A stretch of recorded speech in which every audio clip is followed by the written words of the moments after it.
EST, we're great to go. Hopefully this stream will be wonderful and YouTube won't die on me. Yay, we're streaming. Okay, welcome everyone to our impromptu little live stream of a live stream, I guess you can call it, of WhatCulture is how Bioware can save Mass Effect. And if you do see the original logo, I can't really put it into screen here, but it says a full reboot, ? And it has the original Mass Effect logo. And I was thinking, that's a possibility. It's not unheard of. You can certainly go that route. I know a lot of movie franchises have been doing that because that's all they have left to do. They're scared of losing money, and that's like, okay, we gotta reboot Disney or make it live action or change Marvel characters again over and over. Fine, sure, I'm not against this idea, but I think there'd be a heck of a lot more fans who would appreciate just sort of trying to flub their way through the ending of Mass Effect 3 to make a sequel. I think they'd really like to see that. And well, they're talking about that in this video. So let's get going. There's UDP in the stream, and we have the doctor back again talking about this wonderful, wonderful topic of Mass Effect if it were to be rebooted.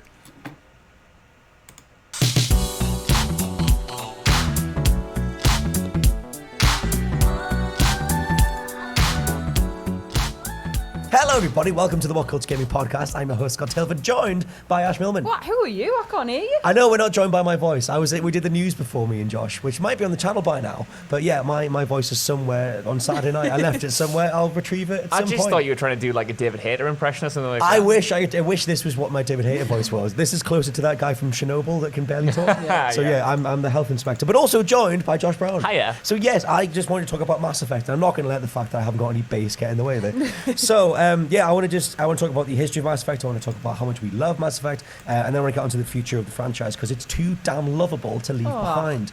So my opening thing is, what are either of you guys' earliest memories with the franchise? Did you come on board with the first one, or did you leap in a bit later on? Oh, I mentioned this the other day that I actually started with Mass Effect 2 and then tried to go back to... I know! I started Mass Effect 2, tried to go back to Mass Effect 1, but found it a bit too difficult to adjust to the changing controls because I thought Mass Effect 2 was so good. Oh, yeah. When I tried to go back to Mass Effect 1, I was like, what's all this? Mm-hmm. So then when played Mass Effect 3 when that came out, and then was like, I want the whole experience, went back and played 1, 2, and then 3 again. Right, cool. But I really enjoyed that way of doing it. It sounds a bit backwards, but I felt like I got the most out of it that way because I played 2, which really, like, one of the first games that got me, like, into gaming as much as I am now. It's weird going back to 1 as well because the controls are so strange, and it controls, like, just the feel of it's so off, and the back button is throw grenade. Yeah, but I mean, that grenade is good, man. Like, little disc that you I love the disc grenade. Yeah, Give me that in every single game. I think 2 is a good one to jump on because I think it's a very confident step up, and it's almost a self-contained story. There are references to the wider saga, but I think you can just get in, have a good time with the new companions, do this.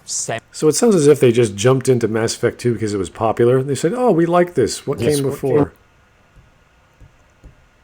So it was kind of sad to just like, no, Mass Effect 2 was the entry for all these people. It's like, Yeah, all these. I think this is actually, Mass Effect 2 was the divide between the original Mass Effect fan base and the new casual audience that EA garnered through their mass market. Really. So. Yeah, it's like, the controls were tighter in Mass Effect 2. It's like, yes, that's true. It doesn't mean it was better. It doesn't mean it was more fun. It just means it had easier of access. Everything was streamlined. Everything was, look, this reminds me of a third-person shooter because the Carnifex operates like a pistol or whatever. Well, it's like a lot of people don't understand that Mass Effect 1's combat was basically redone in like the last 6 months. Like, because literally someone showed Casey Hudson or whoever it was the Gears of War gameplay and went, we got to do something like this, and they all went, oh yeah, we got to do that, and that's why it was radically changed at the last minute. You look at the original combat, which was from was it PAX or one of the earliest E3 demos where they had that weird auto lock-on system. Well, that was from the original game, actually, I thought. Oh yeah, I'm just saying that the combat went from an auto lock-on system to the more Gears of War one that they had in, because they literally changed it. So, well, if it gets people into Bioware games, good on them. But to use Mass Effect 2 as the best example for gameplay and storytelling, or just whatever reason they have for liking it the best, it's like, okay, that's a little strange because there are better stories out there. There's better gameplay out there, and Mass Effect just sort of becomes this weird alloy. They just melt crap together. It's like, oh, what do you have left? Well, we have a reasonable combat system. We have reasonable storytelling, and we have this dialogue thing that we've added interrupts. So they gotten better in what they originally had, but they just sort of streamlined and amalgamated everything else. Yeah, it's like the guy said, it's a self-contained story, but it's not. It's a self-contained series of stories that are completely separated from one another, that hold no bearing to the overarching narrative. So really, by definition, Mass Effect 2 is really the worst of the bunch, because it breaks it. That whole talk with Casey saying that Mass Effect 3 is the best, it can be great for people coming back and great for newcomers. You're like, ooh, why? How? At the end, it's like, okay. You can't say the same with 2 because all of a sudden you have this character. Well, the character just dies the first 10 minutes. So technically you could say it's all one giant reboot. But why is that important? Who would care? Who would actually care if your main character died in 10 minutes? You have no idea who they are. It's silly. Isolated story, and then, whoa, I'm into this universe now. I want to play Is the that next what you game. did as well, too? No, I was there from the beginning. Good I actually man. remember in a potentially an official Xbox magazine or an official PlayStation magazine when I was like quite young. 'Cause I mean, it was 2007 when the first one came out. When you were only born in 2004? Yes, I was thought 3 so. years old. I was already reading. The reading age of a 12-year-old. That's why we hired you, Josh. No, I remember reading about it and like without even seeing any footage, just screenshots and the way the developers talked about how you're going to have, you're going to captain the ship, you're going to be able to explore so many different worlds. I remember one of the big selling points for me was it's going to be 24 hours long, and at the time I was thinking that is such a long game. That's going to take me a whole day to complete. I had the exact same thing in terms of looking forward to it, because the thing that used to get me, and it's like it became such a big deal at the time, but we kind of take it for granted now, is the conversation system. Because it was like you can have actual conversations with people in real time, you can plan your next response, and just having that fluidity to an interaction with an NPC is something that, I don't know, like Mass Effect really got the ball rolling on. Like I think that most RPGs, obviously, they nail it these days. But just that, I remember just fantasizing the idea that I can go anywhere on my ship and I can just talk to an alien and I can talk to it. That's all I want to do. My whole thing with Mass Effect was just, I'm a huge sci-fi nerd anyway, so it was just that idea of giving full agency, having your own ship, and Keith David was always going to be Keith David Anderson. is awesome in that game. Everyone is awesome in that game. I must have played it, the original, like so many times. One of my most replayed games, because I used to get it and then I used to trade a lot of games in, but I'd always end up going back and buying Mass Effect 1. Like I'd trade other games in to get it because I traded it in initially because I thought I was done. That's a quick wider thing. How many saves have you guys got? Have you got your master save when you went back over and did it again? Or did you start? I just did it. I did it again. Right. But I always make the same choices. The thing. I'm one of those people who's like, I go and play it again to be like, oh yeah, I'll make different choices. I'll do for different things. But I'm like so committed to the way that I play it. I'm like, no, but I wouldn't do that. I wouldn't. I've got to romance the Drell. I would have to punch the guy out the window. Yeah. I see what Renegade does. I think I have about 7 saves on my original Mass Effect, and 2, maybe 3 on Mass Effect 2. That's about it. I can't seem to recall ever wanting to replay 2 except for Shadow Broker once or twice. So, yeah, that's about it. Same, weirdly enough, I always every single time I say I'm going to do a negative Renegade run, I'm just going to be an absolute bastard all the way through. A bastard. Are you Paragon? And then I'm Paragon because I just can't bring myself to be Always a complete Renegade? ass. Are you actually? Yeah, that Renegade. makes a lot of sense. Just killing every single person in your way. I just love it. Honestly, I'm Paragon to my crew. Renegade. I can't think of a good rhyme for this. No, you can't bring that together. But Renegade in the streets, Paragon in the sheets. Yes, good. It's definitely the ass effect. The ash effect has kicked in. The ass effect. I can't bring that back around, but I do like trying to sort of walk the line between the two, because I remember when I had Mass Effect 2 when they brought in the random sort of different trigger things that you could do, and it was like push this button and you don't know what's going to happen. But like the Renegade ones were always like, I need to know what he's doing, especially if I'm nutting one of the random Krogans in the face. It's so good. I It's know. literally just boshing the news reporter around the face and like, shut up and get it. How much of a meme did just punching a journalist in the face become? It was the that was a meme. bit of a thing for 3 games. I also did. What point did you sort of fall in love with the series? Was it immediate, or was it one of those things where you sort of it's an encapsulative thing? Because I remember falling in love with it beforehand, and then just being like, this is exactly what I want. And it was just that idea of agency in that world. Yeah, for me it was, because I remember thinking, as excited as I was, I thought the original Mass Effect, even at the time, I was thinking like, oh, is this starting off a little bit slow? The stuff in Eden Prime is quite cool, but I was just wondering where I it was going to love go. that stuff. I like the way it sets up the story, but at the time it just wasn't what I expected. And then once you get, make more decisions, you have to choose between Ashley and Kaden. Well, Eden Prime was a vertical slice, if ever there was one. It was pretty obvious. It had good storytelling elements. It had all kinds of dialogue. It had all kinds of gameplay, like even the tutorial. When your red shirts got killed, they show you a Reaper without actually alluding to what that meant. And they introduced the bad guy. It was all really nice. They had a nice timed climax at the end where you had to defuse these bombs at the end. I thought, this is great. And then all of a sudden you get your freaking Prothean Vision beacon thing. Just jam-packed within 20 minutes. It was great. That's how they should do it. We are on 5 minutes, right? Yeah. Yeah, okay. Just so I can keep track. 5 minutes of 35.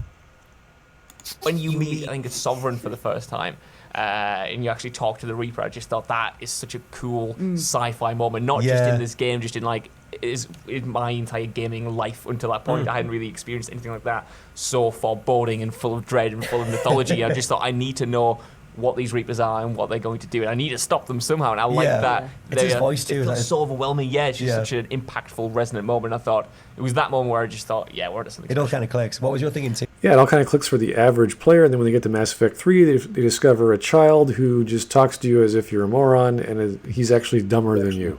So, bravo there, Bioware. Good job. Good choice there. It's nice to hear that a choice is matter. It's like instead of escalating the threat and making it more imposing and deadly and scary, make a kid.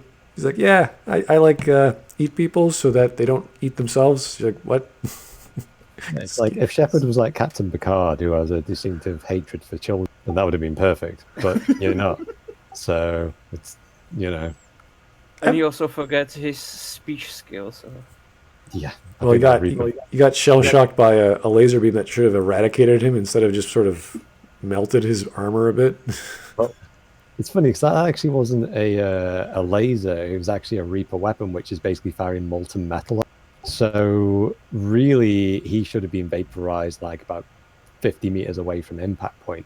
In actual fact, this is one of the things I love about Mass Effect 3 is when ED talks about if the Reapers get wind to that what we're doing, then they might just shut off the beam or do something worse. It's like, right, you've got all these people converging on one point. I think they know where we're going, lads. It's like, I think they know where they're going. It's pretty darn obvious. They could launch a nuke and just annihilate us all. Like, not even a big nuke, just a Hiroshima one. That's it. Entire ground force gone, and the Reapers would be fine with that. What they have done. So yeah, reboot is not a horrible idea just because of the stain and the problem that is Mass Effect 3. So, and by Mass Effect 3 we mean the ending. And people say, "Oh, it's just the ending." It's like, no, that's the point of the story.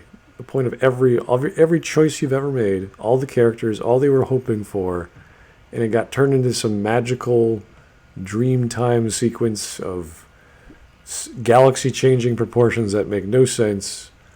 And then you get some nice you get a nice PowerPoint presentation saying how great you are. It's like, okay, thanks. And also don't forget that your teammates that you took with yourself to the final battle, they just suddenly teleported, like somewhere.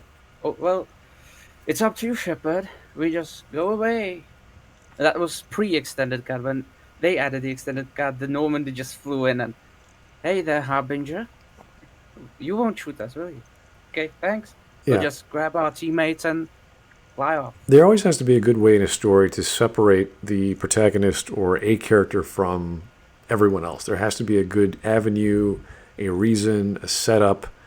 And the thing we got was big laser beam that's not a laser beam, which should have killed us, didn't. Everyone else is dead. We're not, even though it was specifically targeting us. And now we have to crawl to the ending. It's like, okay. Oh, but not everyone died. 2 other guys made it, who happened to be your best buddy and your best enemy. Like, okay. That was not explained very well. So they try to set up things for a story or storytelling elements, and they miss the basics, which I think if they've worked on the basics, we wouldn't be having this great a problem. Interpreting it, at least. Because you come in at a bit different point. Literally, because you come in 2 and then you just die, don't you? And then like get taken to Cerberus and God, piece that back opening together. as your first like introduction to the Yeah. whole franchise is brilliant. Exactly. See, because that was my first thing, I was absolutely enamored from the Right. first bit. So I was like, oh my god, I'm not dead. Oh my god. And then like they build you back together and you like customize it completely. I am a big nerd for character customization things. Same. So being able to do anything and everything, and then it So play into the game and what's how the you like point build your in- person. What was the point in dragging over your character from a previous save if you can just re-roll your character? What's the point in that? Changing all I your don't see- visual look, all that crap. It's like, oh yeah, we're rebuilding you, so we can just cosmetically change you as well. It's like, okay, But I designed my character this way. Yeah, but you can redo yourself. Yeah, but that's why would I do that if I'm just porting the character over? That doesn't make any sense. And don't forget that if you like ported your character and then like change the way he looks, then like is it Commander Shepard or is it just like how can they recognize Commander Shepard if he used to be this blonde guy with blue eyes and suddenly he's has like brown eyes and has suddenly like long black hair. and the big glowing red eyes and the scar across your face. It's like, oh yeah, you're totally a human. Yeah, that makes perfect sense. Really funny, actually. I think it's in Rainbow Six Las Vegas 2, where if you pick the female option, one of the characters is actually mentioned to you, kind of goes, hey, that's a good loot newt for you. Because you're you're supposed to be the male character. But if you choose the female one, it's like everyone kind of mentions it every now and then. It's quite good. I like that thing, it's good. But yeah, it's like, Shepard, weren't you a soldier before? Yeah, but now I'm a biotic. Yeah, but isn't that supposed to be an intro? It's just, logic, lore, no. Okay. We can recreate an entire body from scratch. It's okay. Yeah, What? it's like the opening from, not the opening, the bit from Fifth Element, where they just rebuild Leland. Yeah. Supreme That one being. makes sense. Yeah. At least with that one, that kind of makes sense because they got like the DNA, and you can understand that it's just this huge facility. This, on the other hand, this is just like a guy going splat. And Miranda just saying, it's just a matter of resources. We just need the right number of resources and we can recreate him. It's like maybe physically, but what about his brain? Yeah, it's just do more planet scanning, Jim. We need more planet scanning. And stuff. That was really exciting to me back in the day. I was like, wow, it's so Because for me, like customizable. the fact that they did that intro, which like it's such a gut punch of an intro, Yeah. you lose everybody, and because you'd spent like I don't know how long is the first game, like 30, 40 hours. Yeah, if maybe? you like do everything. Yeah, if you make a point of like checking out every single NPC, and then to rip all of them away from Yeah. you, and then have the whole elusive man thing, and it's Martin Sheen and whatever. Like there was something about, for me, like I said, like falling in love with the original one, but 2 I think is the high point of the whole Yeah. trilogy. Oh, it's so good. We can quickly talk about like which one do we think's the best. Okay. Well, to say that the intro to Mass Effect 2 is dramatic is fine. You could say it was people are dying, your ship gets blown up, blah blah blah. We get it. Okay. If you didn't play the first game, it means nothing to you. But beyond explosions and sensationalism and drama, there's really no value. And then when you reset your character, you bring them back, there really has to be a lot of exposition for that to happen. And I thought they would have worked that in with Liara because she was the one who did all this stuff. She was the story behind all of the events that happened between that event and your playtime. And they relegated that through a comic series, which was shit, that Mac Walters wrote, which it was just ridiculous. She became a superhero, and then she became a new person, and you didn't understand why she became a new person, and then they created a whole DLC to explain that, which did a decent job, not a very good job, at least of her transition from scared archaeologist to badass information broker slash killer slash hunter. It was just bizarre. It didn't have enough exposition. It didn't explain Shepard as being Shepard and the world around you. after the fact. Imagine if the first quarter of the game was getting your bearings. Like, say something bad, like a coma or something more believable happened, and it was like, what happened during those 2 years? And this happened over there, and this happened over there. We explain the collectors better. You can explain what happened to the Alliance better, and you actually have to play through that as someone else, as Liara or whomever. That would have been interesting because it would have shown the perspective of the other characters of the rest of the galaxy, not Shepard. And then if you want to introduce them, you bring them back in a quarter way through. We need someone to save the humans. They're being taken over. Boom. Okay, bring the guy who knows what he's doing, who knows what he's talking about, who saved humanity previously. And just build up to it. Don't just drop us in, bring us down to -5, and then recombine our brain into some body, which may or not be male or female or have a certain face. Like, it would have been great if the actual thing you imported you were stuck with, but it had like the scar got worse if you had a scar visual cosmetic, or you actually got more scars and they didn't have time to clean them up.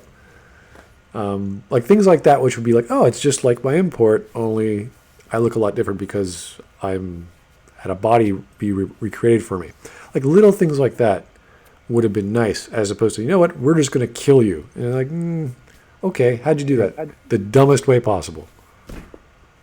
It's fun as well, because what they just kind of admitted here, although I know I kind of was reaching here, but they just admitted that Mass Effect 2 is basically a reboot of Mass Effect 1, because it undermines what you do in Mass Effect 2 completely undermines the events of Mass Effect 1 completely.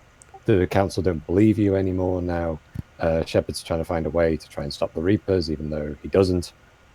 In actual fact, that's actually one of the ending lines that he says in Mass Effect 2, is, I'm going to try and find a way to stop the Reapers. It's like, dude, you should have been doing that from the start instead of like going splat towards a planet. But it's just a lost opportunity, really. Yeah. It's just a huge time reset of just absolutely everything. Ship gets destroyed, gets replaced with a bigger, better one. It's the J.J. Abrams of Mass Effect. That's what they've done. Because obviously, I think this is the big problem. Is just that when writers get like inspiration from like really bad movies, particularly from J.J. Abrams, it's not a good sign, you know. Like, would it be possible if they really wanted to kill you? Wouldn't it be better to be in like somewhere between the first and second half, or in the middle of the game? Or if they at least introduced your crew to you? Or maybe if they wanted to destroy the Normandy at least, they could have done that in Mass Effect 1, but there was no reason for that. Yeah, you could have had the same drama, the same series of events if they really wanted to do it properly, without having to kill Shepard and just have him stranded in space, and he just gets lost in space. And he dies in space, and then Cerberus picks up the body, resuscitates him, does whatever they have to do to bring him back, and that would have worked. You didn't have to slam into a freaking planet. You know, it's just ridiculous. One of my ways is, because they wanted to tell, I love it when they talk about a darker story and things like that. Instead of, because you remember the very first teaser trailer that they had, the one where it showed like, Shepard's accomplishments, then it flicks up and then it's Legion. I was like, why don't they have it this in terms of Shepard's considered dead, but it's actually a falsification of his death? And instead, actually, it's Shepard going to meet Legion, because they're kind of going, the Geth are starting to contact us about these things. In actual fact, it's a secret mission, and the Collectors get wind of it and try and destroy the Normandy. And Shepard ends up being in the hands of these kind of renegade Geth, as it were. And that's where the game begins, really. So Shepard's injured, not dead. He doesn't go splat, but he's just protected by Geth, a former enemy, which kind of fits in with the theme, rather than Tim basically dictating everything to you. It would have been nice to see a perspective. Like, imagine being captured by the Geth and they rebuild you. They have superior technology. That would make a hell of a lot more sense, just because they're Geth. They're way more advanced than anyone else. So they say, okay, organic life, no problem. Here's some cybernetics, boom, and that would have been a fantastic series of events that would work just as well as the Cerberus plot, with the Tally subplot, with even the Geth subplot. It would just, everything would mesh just as well. they would have designed you a ship. They would have designed you, all your same functionality. I don't know how Joker would have liked that, but the AI on board would have been a Geth AI as opposed to trying to bring back the AI you destroyed on the moon, and it just so happens to have Reaper tech. You're like, what? Really? You had Why did they Reaper get tech that? on the moon?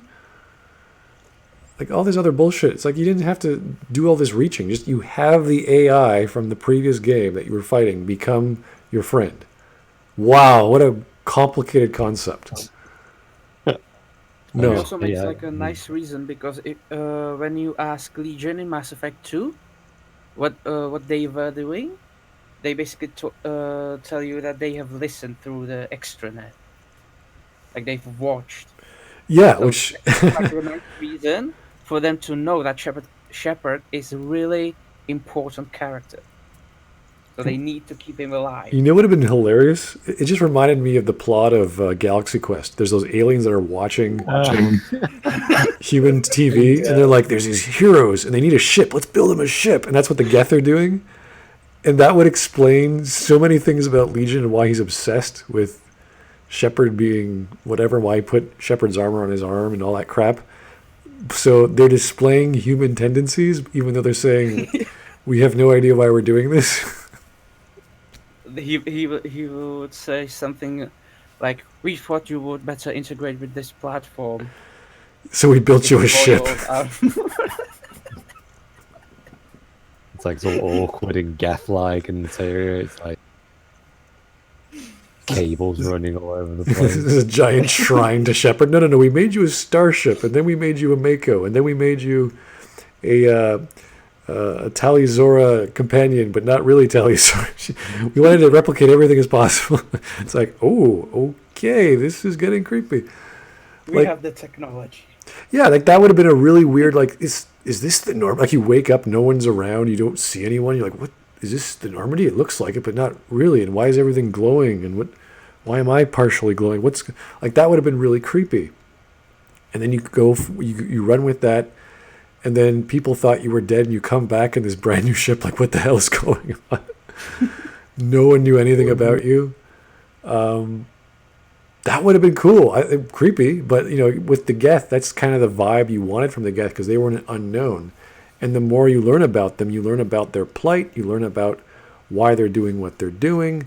The Quarians would freak out when they see you, but there'd be Tali, and she'd be like, Shepard, what are you doing?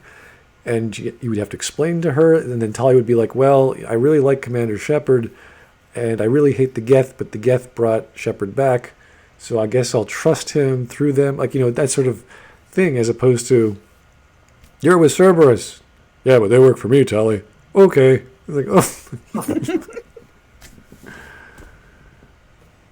It would really push the Geth Quarian conflict a lot stronger, because that was sort of, it wasn't really connected to the rest of the story after Mass Effect 1. It wasn't really relevant, and it was through Legion and through Tali that it became relevant. So I don't want to have to recreate a plot line when you already have a working one, and you don't need to personify. Like, I think Legion is fine as a character, but the way it happened was just sort of disconnected.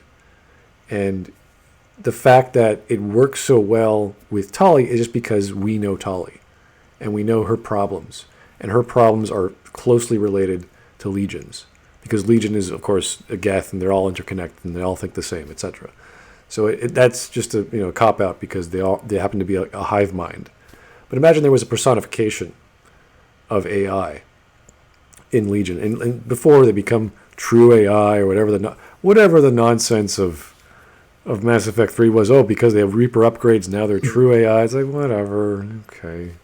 You didn't have to say stupid crap like that with hardware or software. Just say it's AI and it's becoming more independent, and show the progression of that. Because if that's what you wanted in Mass Effect 3, if that's what the whole problem with the Reapers were AI, we're becoming more powerful. Here's an idea. Show the progression of an AI throughout the series. And then when you get to the third story, it's like, oh, yeah, my buddy Legion over here, he's becoming more human. That's right. Or stronger than us. That's right.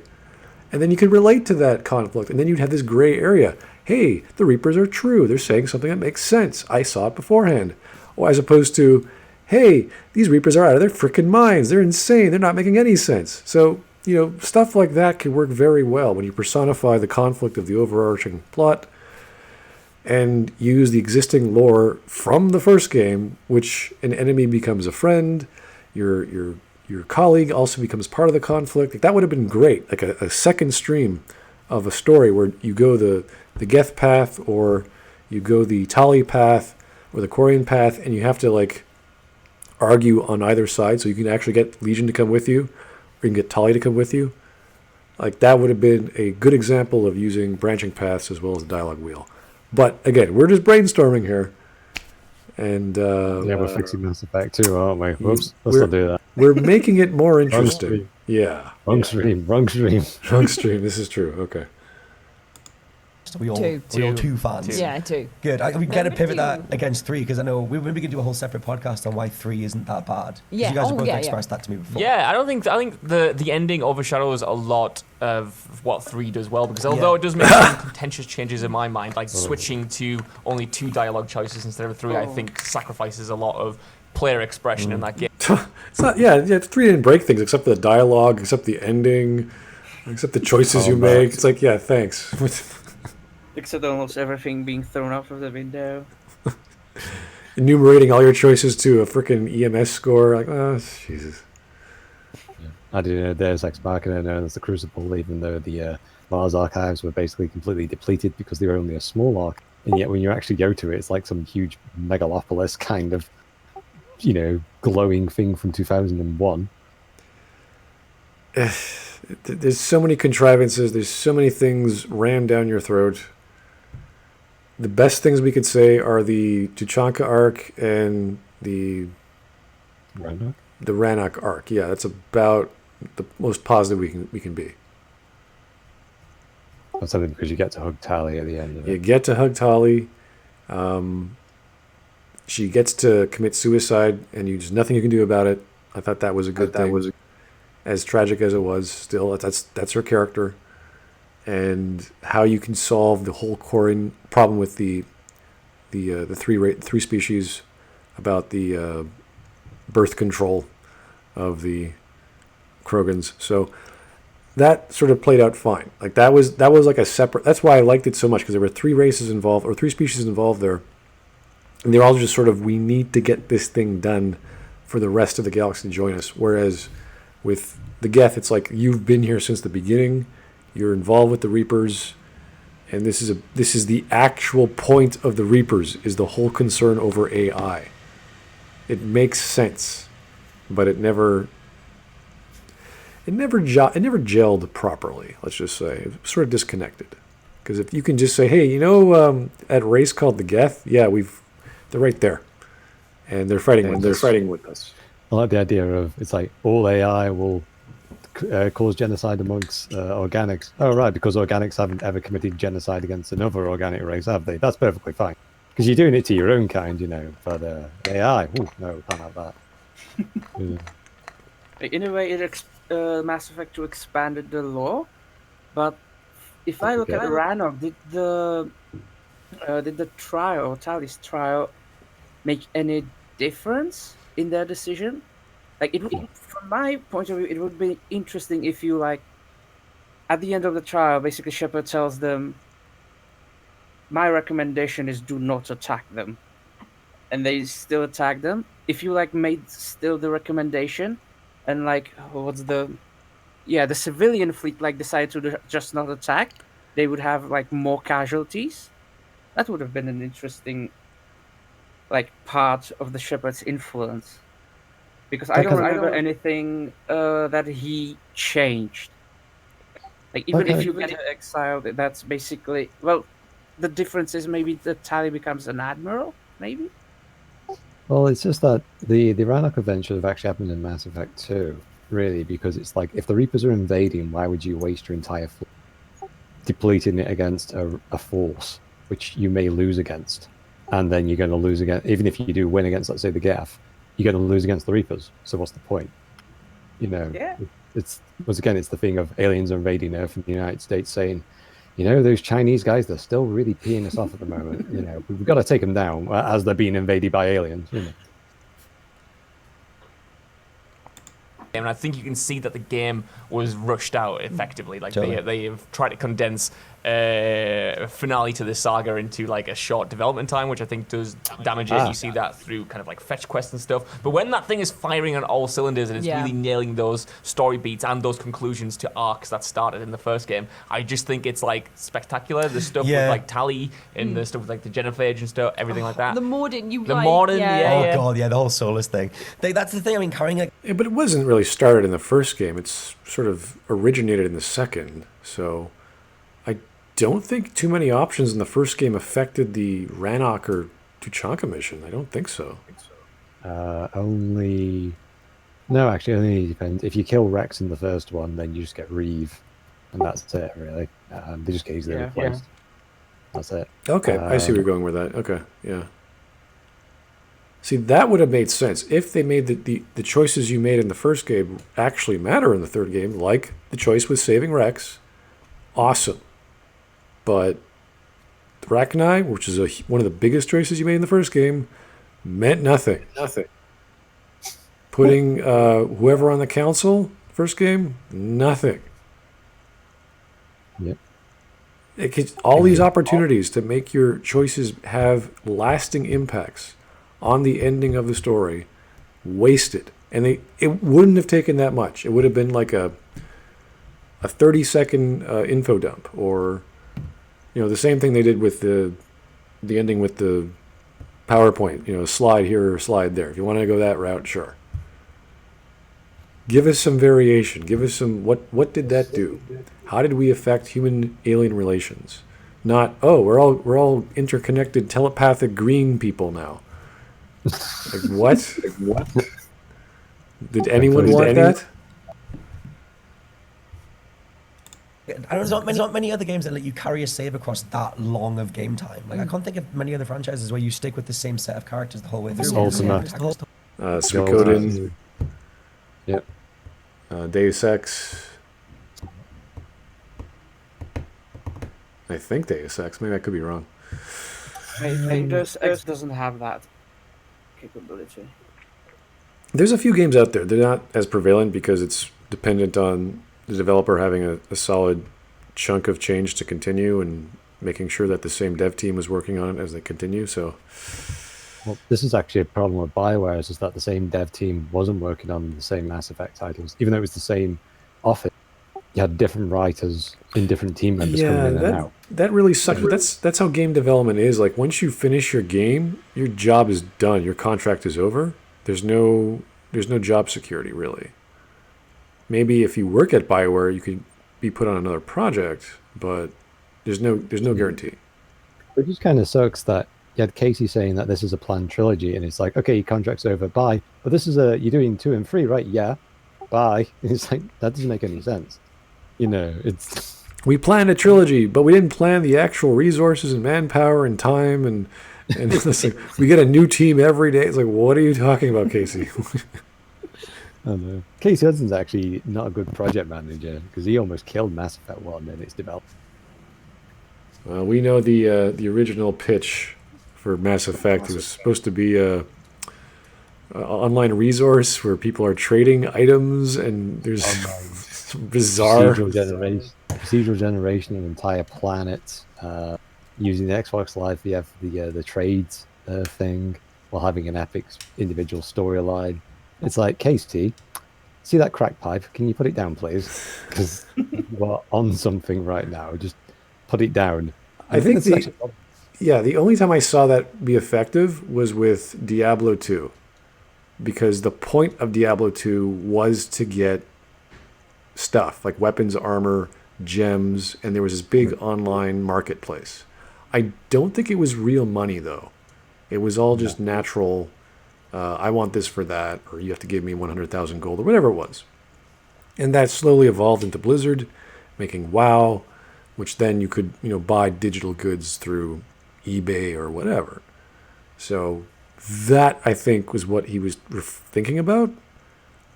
But if you don't have a game focused on loot and legendary loot and really rare drops, then why would anyone, especially the amount of crap you get in Mass Effect and all the junk you have to turn into Omnigel, and then you just end up getting the license for Spectre gear, and then that's all it is. It's like You're just building up the funds for Spectre gear, and that's it. That's it. You just keep building your. Was it X or 12? I can't remember the actual Roman numeral. I think it was X. It was X, and then you probably could also have 12, but No, I it remember was Spectre gear definitely being X. 7. Spectre gear, which was something like HW, SS, Yeah. VW, and that was it. All the other products went up to 10, which was actually a bit of a. I remember doing Mass Effect 1 needed some trimming because it was like you had, was it 8 manufacturers, 10 times each with 10 levels each. So that's 10 times 10 times 10, and then you've got the modules and the armors, and you do that 10 times, and it was just like, oh, that needed some pruning. That's all it needed. Yeah, but just The imagine making a marketplace. Like, would people even care on the Xbox Live? Like, I don't think they. No. Yeah, for your single player story, yeah, because this is the thing. There is like it's not like say like Baldur's Gate where you could actually, or Neverwinter Nights where you could actually play online together and through the campaign together, which is when people talk about multiplayer and Mass Effect, they talk about you playing with a friend in the campaign. That's what people wanted. They didn't want this stupid horde mode thing that's been done since Unreal 2004, quite frankly. It may work, people might enjoy it, but you know, it's just let people play as Garrus or Liara or whoever else, you know. Yeah, that would have been interesting. Like, imagine if they also did something that you could also like take control of the enemies and like screw someone's game. They're doing that in Doom Eternal, aren't they? Well, something like Dark Souls where there's assistance in certain ways, multiplayer co-op, something like that. I think that's what he was going for, but he didn't understand that you just can't make a marketplace if there's no value in the market. It's like, oh, I can get a gun that I could get, 5 hours later. It's like, why would I spend all these credits on that and then have a game where you max out your credits if you play more than 45 hours or whatever it was? Like, you literally have billions and billions of bucks, whatever the limit was. So can you imagine in Mass Effect 2, like a player can invade your game and he's basically just turned into Harbinger. It literally becomes assuming direct control of the battlefield. That would have been like really interesting. That would have been brilliant. Someone's an army of Collectors. whatever those flying crazy Victorians. collectors, yeah. It's like, oh dear. Yeah, Oh, yeah. also the Spectre gear was up to X level, and it was H, M, W, and then you had like the specific letters. And then the mods were ridiculous. I don't know what the heck they, like the overheating mod, like the Frictionless materials. frictionless materials made it so they wouldn't overheat. It was the high explosive rounds, I think. Oh, yeah, the one where you turn your sniper rifle into an LP. Yeah, it's basically a cannon. You're just like, okay. Anything you put this thing into overheats. It's like, all right, crank it. And oh, Jesus.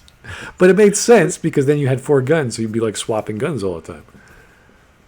Yeah, and also the sniper rifles that you just shot once, and they immediately overheated. You could shoot them twice, actually, or 3 times if you were lucky. Yeah, it depends on the timing, because I think the first that you get has like 1.5, something like that. Yeah. And then you just wait for a little and you can shoot again. Yeah, so suffice to say, Casey Hudson was a little poor on his game design and projected ideas for scope. It was a bit over the top. This is actually something in Mass Effect 1 that I admit that, because when they were shaving things out of Mass Effect 2, one of the things that you could do was hack people's weapons so the weapons would jam because they were electronic. And it's like, that's great because it shows you the vulnerabilities of technology and that you've got this electronic countermeasures that are going to be produced. But Mass Effect 2, because they went through the ammunition-based system with the clips, like imagine you could still do that, but you just like see the enemy clip like go ting out, and the guy like tries to, rechamber his rifle or whatever. He's trying to get rid of the stoppage or something like that. That'd be cool. Overheat the heat sink before it's ready to go. Just melt it. Yeah, blow it up, basically cause it to overcharge, so he has to go back to a sidearm or something. Yeah, I think if there's one thing to change, it would be the heat sinks out of Mass Effect. Just get rid of it. Well, what's Did they really ever funny. talked about that in Mass Effect 2? I only remember when he wakes up and says this pistol doesn't have a thermal clip, and they never like mention it again. They mentioned the Omnigel change in the Shadow Broker DLC, but that I don't remember they like mentioning. Well, I used to never need to reload. Why do I have to reload now?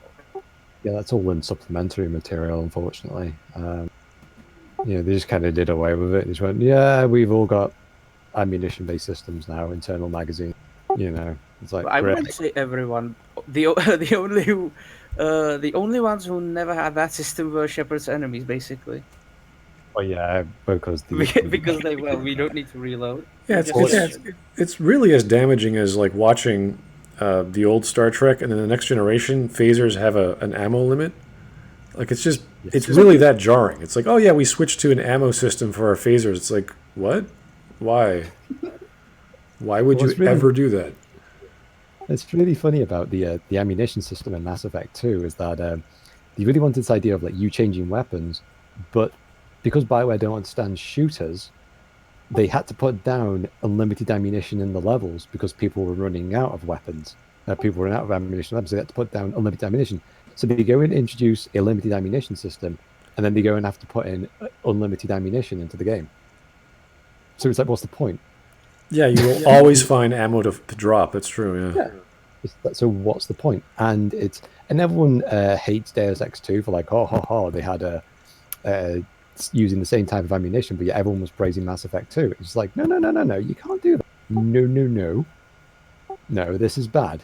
It's like your pistol has the exact same clip size for the rifles. It's like, have you seen these things? They're huge. Just recently because Borderlands 3 is coming out. I just got Borderlands 2. All kinds of ammo in that game. They throw ammo at you, but you know what? You run out. You run out like crazy because there's so many guns, and you're like, I can't carry them all, and I'm fighting a guy who's stronger than me, or my aim sucks, or the accuracy of the gun sucks. You're like, oh crap, what do I do? And but you have options because they throw them at you, and then you have to deal with those scenarios, those tactics. Whereas with Mass Effect 2 being a corridor shooter, you're limited. You can only do certain things. And if you're not good at shooting, you're dead. Yeah. And plus, well, that's the whole point, is that you build up your weapons so like you have like one rifle, maybe one submachine gun changing. Obviously, you have a shotgun and a rocket. Obviously, you can interchange that obviously with the pistols and the revolvers. Like, that's the whole point, is that you got this plethora of weaponry to use from. But with Mass Effect, this is like, yeah, they all use the same. Yeah, you pick up one thermal clip and it just recharges all your weapons. It's like duplication glitch. Yeah, but I really like the idea of, in Mass Effect 1, everyone had the same 4 loadouts. Because in the future, you have infinite ammo, and all it takes is skill. So you could say, okay, I'm going to be really good at the assault rifle because you're playing as a soldier or whatever. That's the most efficient weapon. It has a higher damage, rate of fire, etc. It's not going to be as hard hitting as a shotgun or as a sniper rifle, but it's going to be that nice sort of does everything you need it for the time being in whatever scenario, distance, range, etc. Mass Effect 2, nope, we're not giving you every gun because wait. In cutscenes. What was the reason? It's class. No, it was class based. Yeah. So class-based. A soldier can't use a pistol anymore for some stupid reason. No, soldier can't use SMGs. He can use pistol. Oh, he just can? Can't use SMGs. Never. He's like a soldier that can carry every weapon except SMGs. Well, no, I can't carry SMGs. I have this just a nuclear device strapped to my back, but SMGs, no, I can't carry that. The other thing is, it's like the reason why they gave the support classes the SMGs is because they needed everyone to feel like they've got some kind of automatic rather than just a pistol. It's like, no, it's like Biotics Space Wizards. They just need a pistol. It's like you don't see Gandalf with an AK-47, you know. And they don't need the SMG because if you don't give them like the small, like for the M3 Predator, and you give them like the Carnifex, basically the Desert Eagle, Yeah, they don't need the SMG at all. yeah, it's a hand cannon and it's gonna blow people away, isn't it? Yeah, basically here's a cannon that you can one shot people with, but use it only in extreme.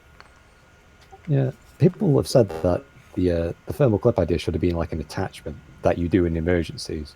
You know, like you kind of go like, oh no, there's a big guy who's eating all the protein bars, and Shepard like attaches on this rail onto his weapon system, and then he like puts it into an overdrive, and just goes like that, and just like blurts out So lead. So, would it work if you had like basically it would be a module that if you put on a weapon, it would basically make the ammo not unlimited. It would basically like override the heatsink Yeah, in a but way that basically, it'll be a detachable heatsink that basically allows you to shoot rather than let's say 40 rounds as you normally would do in the original weapons or whatever. It basically allows you, let's say, fire 80 rounds, but at double the rate of fire. You know, so it's like hero poo button. Yeah, you know, basically. what they should have done. I really don't like the idea of heat sinks. I understand the concept of an overheating weapon or computer. I like that. That's cool as an idea. What they should have done is had like illegal clips of ammo. The same way that we understand ammo from Mass Effect 1, they have a little pea-sized grain that you fire, so it's not technically unlimited, but essentially it for the purposes of what you're doing in your mission, it is. So what they should have done, where they have ammo powers, combine that with the concept of ammo, actual ammo, and say, okay, this ammo is a special kind of alloy that's really good at penetrating shields. And you just get better versions of that as you go by. Maybe the Geth manufacture that because they're big on shields, so they have really good ways of stripping shields. And that's the illegal stuff, because then you're like, okay, the guns aren't illegal, they're just guns, and they operate the same way the guns did in the previous game. But now you have ammo which hits 3 times harder, or can melt armor really fast, or can bypass shields, or can penetrate shields. Like, that would make way more sense than to have some cockamamie idea that the Geth invented some new rate of fire technique. And if you still want that thing that, you know, it makes the gun shoot faster, then it blows. Like let's say it's a last resort, as UDP was saying. Like, Shepard slaps this thing on his gun, and it's like, I'm going to fire 10,000 rounds a minute, but I'll run out of ammo, and the gun will be broken because it just blew up the barrel. Like, that would be something that would be really illegal, and you find near the end of the game or what have you. That would be fine if you want to go that route. But I still think the whole ammo powers thing was also just stupid.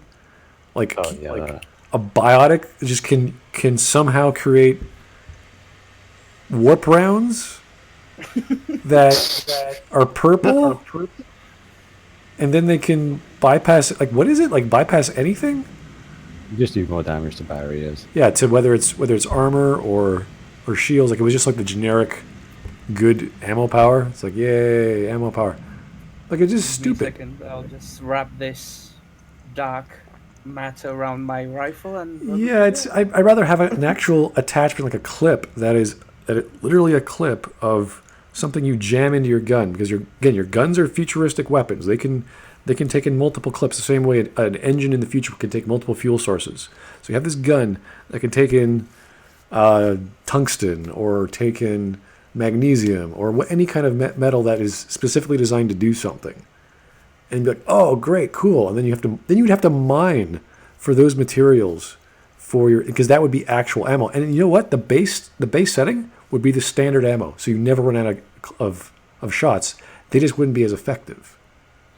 If I'm not mistaken, they did something not exactly as you said, but something fairly similar in Andromeda, if I'm not wrong. That was borrowed from ME3's multiplayer, where you can craft the armor-piercing rounds that would be available for that particular mission. Yeah, I'm not sure if you can craft them though. I think you can craft them, but you had like a limited I don't remember, but they had the modification that you could basically make your gun shoot unlimited ammo. Basically, that one, yeah. Yeah, could- you it's had the called module, but arcade. you probably wanted it like a reversed, right? Oh, I can't remember that. Anyway, we've been talking about guns for the past Sorry, as well. 20 Though, minutes. One of the things I absolutely loved when they were talking about the design of like they wanted the Mass Effect 2 to be far more impactful, and I love it because it just shows you once again how Bioware are clueless about third-person shooters, how it goes over their head. It's like they were talking about, right, we don't like this idea of people stopping and pausing to basically use their powers and whatnot. And I'm sat here biting my hand, and I'm just going, all you have to do is turn the Omni tool or the biotic amp into a weapon itself. Like it's a weapon that you select, and then you can and then you have different fire mode selection switch to which powers you want to use, and that's it. You don't have to pause the game anymore. It keeps you in the battle. Done. I've solved your problem instantly. That would be it's really just- cool for the Sentinel to just swap into like biotic mode and then just do certain biotic things, then swap back into tech mode and shields and what have you.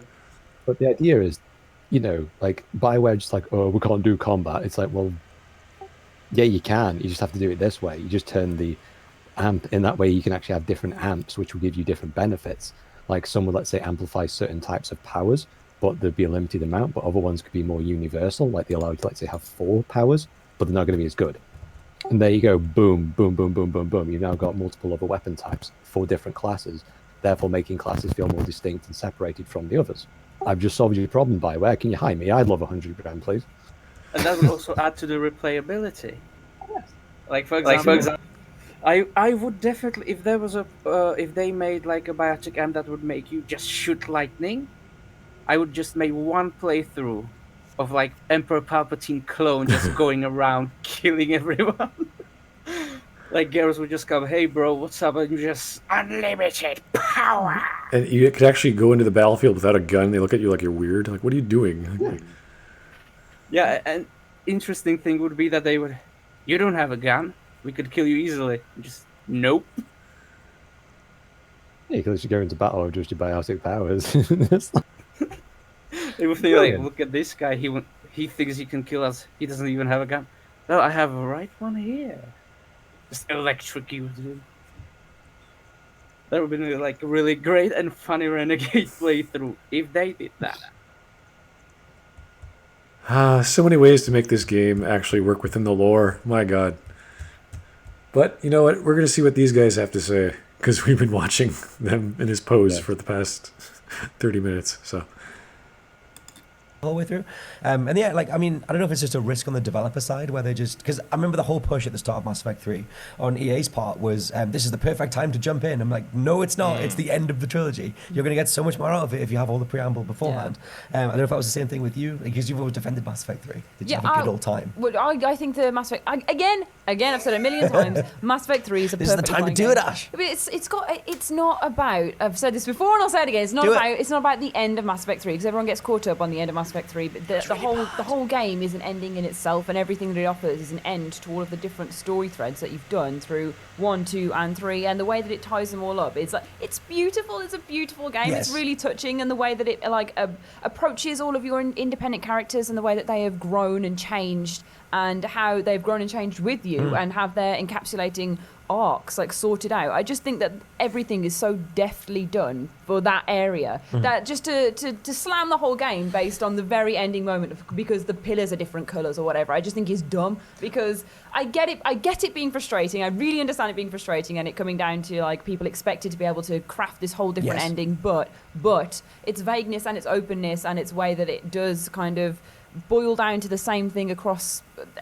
It's how the narrative has to work. It's a linear story. You are Shepard, and you've made your own Shepard, but Shepard is still this entity that has carried all the games, and that game has to have its own structure that you reach. And I think that the way that it did. Yes, the journey is more important than the ending. Thank you for that nonsense argument when you're talking about the ending of a trilogy, where the choices they said were supposed to make sense. You know, if it wasn't a choice-based game, I'd be like, yeah, it was just a stupid ending.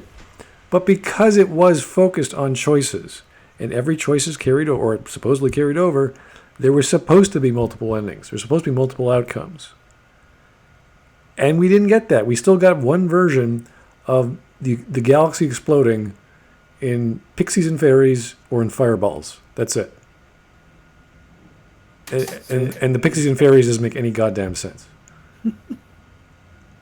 It's ridiculous. She's defending the. It's not about the ending. Yeah, it kind of is. That's the point of the story. That's the point of the characters. That's what all the characters are striving for. It doesn't matter if Tali gets her house on the Quarian homeworld if it all gets eaten tomorrow, or like it gets turned into green goo, or the house is talking to you. I don't know what any of that means. It's like, this reminds me of what was the final episode of TNG? Or was it called All Good Things? Yeah. Oh no, wasn't it Must Come to an End? All good things. Was it All No, Good All Things? Good Things. Yeah, Part right. 2. It's like, imagine like basically Q basically going to like Picard. It's like, right, okay, this is what you can do, Picard. You can either destroy the Q continuum. Don't ask me why I'm doing that. Or you can try and control the Q continuum. Or you can try and fuse the Q continuum with all mortal life in the current universe. Have fun. Most people would probably pick the third option just to see what's going to. Yeah, right. Because that was actually an episode of Voyager, wasn't it? Where, You mean the one where yeah, the Civil the Q War. brought up his child? Yeah, I think it was also like a civil war. It was like making stars explode or something like that. Premature. Yeah. It was done in a way of like between like the American Civil War or something like that. Yeah, I remember that episode. It was weird. Yeah, Was it also the episode where they like took the trip to the Q continuum? Or that was it the like- one where they were talking about Quinn, and they were talking about his apparent suicide. Oh yes. And they said that this is the Q continuum. It's just that huge dirt road. In a way, that was like kind of funny because you expected them to be. Well, you didn't certainly expect that, like Yeah. to just be like an empty desert in the middle of just- nowhere.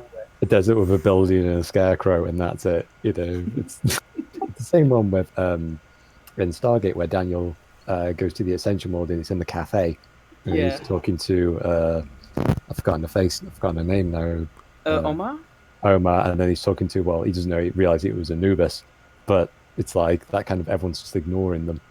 That kind of creepy kind of world, isn't it? I like those worlds.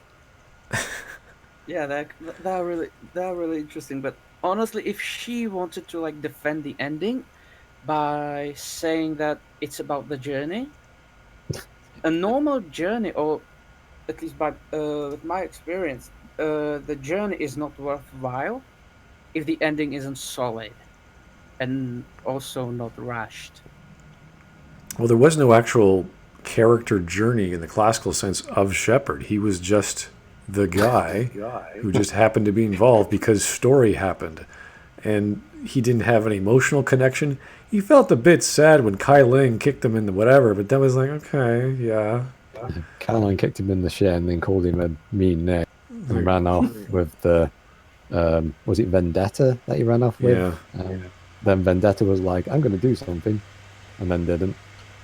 So that just shows you the level of story. Like that's the big dramatic arc of Shepard. That some I don't even know what you call him. Is he like a Ninja Turtle? What is he?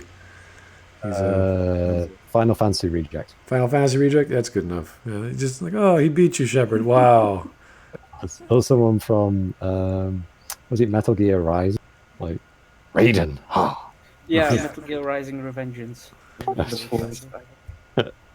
Now a cutscene, victory or loss. Oh, look, you can't shoot him because the cutscene has to play. I was like, okay. The gun Carter scene as well. It's like I didn't know that Kyle Lang could outrun something going the fraction of the speed of light. Like this thing's like moving at like 8,000 meters per second. It's like point blank. Yeah, anytime, like that was the beautiful thing about Mass Effect. There wasn't too much action scenes aside from I think punching Saren in the first game. It was all pretty much you do all the action yourself in the game, and then cutscene, boom, dialogue. And it's just straight dialogue. Everything else is you jump to combat and you do it yourself. You also punch the crazy scientist at the beginning. Oh yeah. Like you could just take the renegade option, punch him, and Yeah. say good night. To me, that And felt then like he was about to do something that felt like the dangerous. vertical slice where they were going to include interrupts, and they didn't have time to figure it out, And because we know they did do it. They did do it in the demo, the X05 demo. And it's like, oh, you could interrupt Garrus and pull him aside. Oh, no, we're going now. Fine. Like, that was cool.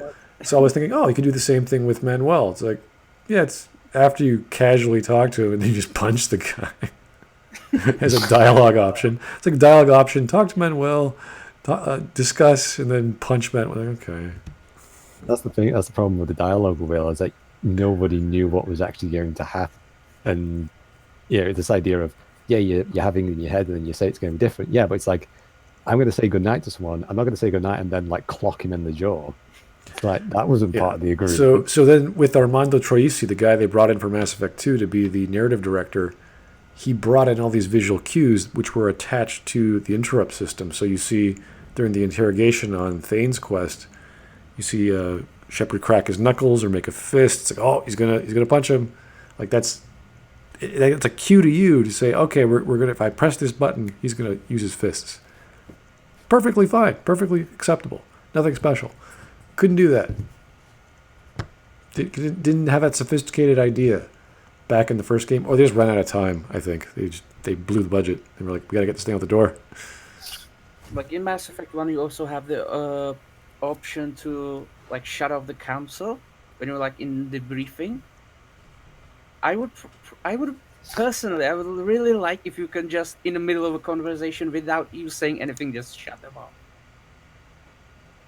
That would be also like interesting. You're like in the middle of a normal conversation and you just shut them off without any reason. Yeah, it would have been good. End was fine for me. I still cried at the ending. I still thought it was really nice. It didn't like enrage me or anything, but that's just a different opinion in it. That is supremely well put, and like I think we should do I maybe do another separate podcast on Mass Effect 3 because there's a lot to pick apart. Like I have a bunch of problems with like the overall structure of that game. Like opening the game on Earth being destroyed made me think that it was anathema to the idea of an open RPG because I was like, well, I only need to save Earth. Why would I be collecting data from some random NPC? This guy sounds reasonable. My God. Why do I care about Earth? The whole galaxy's going to be eaten. Yeah, why? Meanwhile, you got like the Reapers like towing in the Citadel with like wide load written on it. Beep, beep, beep. We're making Earth important. And keep in mind, actually, what's really funny is that if the Reapers control the Citadel, this is actually at the end of Mass Effect 1, is that when Sovereign's actually locked down, he actually locks the Widow so no one can get in. And that's something that Shepard has to do because Joker's like, listen, you can unlock the gate from your position and we can bring in the entire Arcturus fleet. It's like, so the Reapers have already had if the Reapers control the Citadel, they control the nearby gates. They didn't actually have to bring it to Earth. There was no reason. Clearly, there's so much plot drive that it kind of clashed. But yeah, we can do a whole separate podcast on that. And I think that was the best defense of Mass Effect 3 since 2012 when it came out. But yeah, I also... Okay, now he's no longer reasonable. I want to mention, like, just narratively, I love this being... This might be the thing that I kind of like overall. Yeah, he's plays his reason card and then he's taking it away.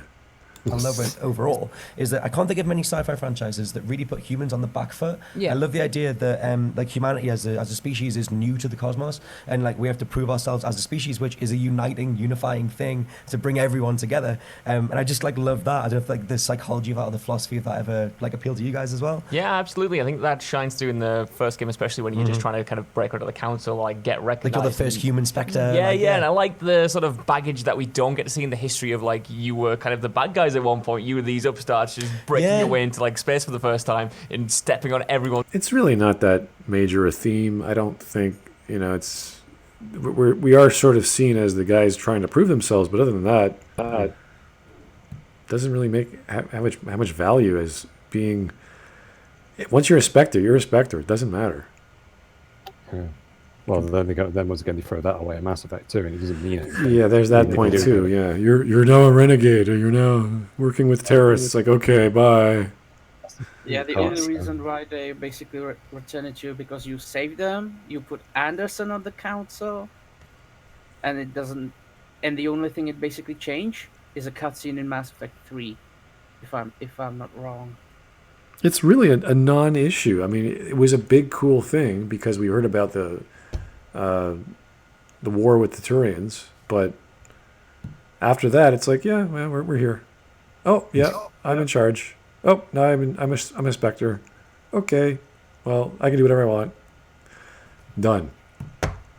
I'm personally not sure how long after they basically built the Normandy, what basically how long it passed, like 20 years or 30 years, because I don't think the Turians would basically just came up to him and hey, want to build a ship together?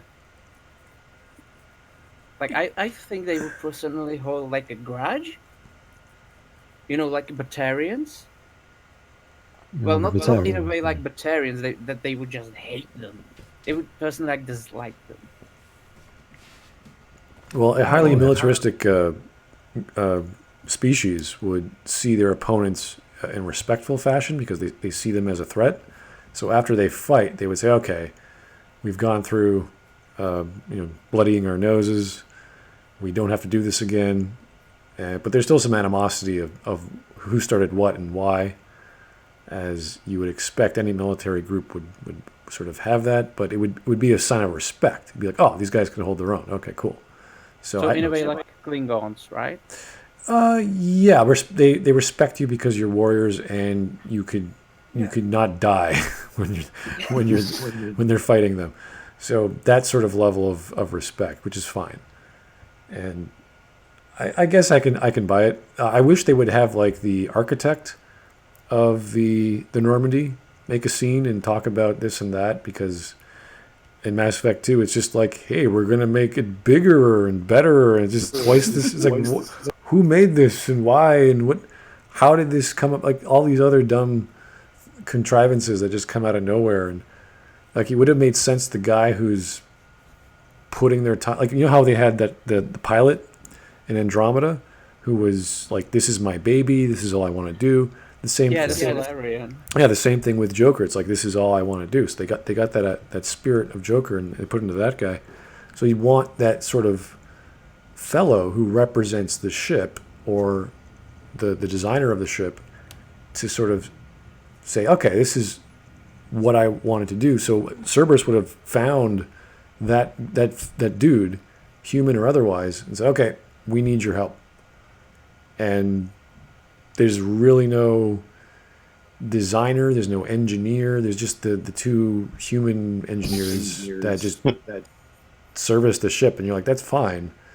But I would want to hire like the original guy who made the original Normandy and say, okay, we're on a top secret mission to save humanity. It's like, what the hell? I'm a Turian. It's like, I don't care. You get to make a ship. I just like the fact that Cerberus, like a very small group of people, managed to equate something that was almost equivalent to the heavy cruiser in terms of funding costs. And that's like, Google, let's say, building a warship better than the United States Navy can. It's like, it just ain't going to happen, What they did with Cerberus throughout the series is, like, on when you first started playing Mass Effect 2, you think, oh, this is cool. I know what Cerberus was back in Mass Effect 1. I'm glad they're giving it some characters. They're giving it some understanding. Miranda looks cool. Jacob's weird, but okay. And see how that. Like, I don't mind the quirkiness. I like that. I thought that was cool. But then as you go by, it's like, this is all surface level. This is all just, we needed a bad guy that's not really a bad guy, that becomes a bad guy in the next story. Like that's like the sort of crap that you were given. It's Like actually I myself, after I finished Mass Effect 1 and bought my Mass Effect 2, I never did the Cerberus side missions in Mass Effect 1. So my reaction in the second one was like, okay, I'm dead. And okay, I'm now alive again? Who the hell are you guys? Like, what? What? Who are you, Cerberus? I don't remember that. Yeah, Like, they went from like small political issue with Humanity Front or Terra Firma Group or whatever it was, to let's just bring out the terrorist organization, which is obviously more action packed. But Black Ops group, they were originally an alliance group that went rogue. yeah, so you're kind of going the cool Section 31 route, but then it becomes, I'm more of an information broker guy that has lots of connections. and it just doesn't quite jive well enough.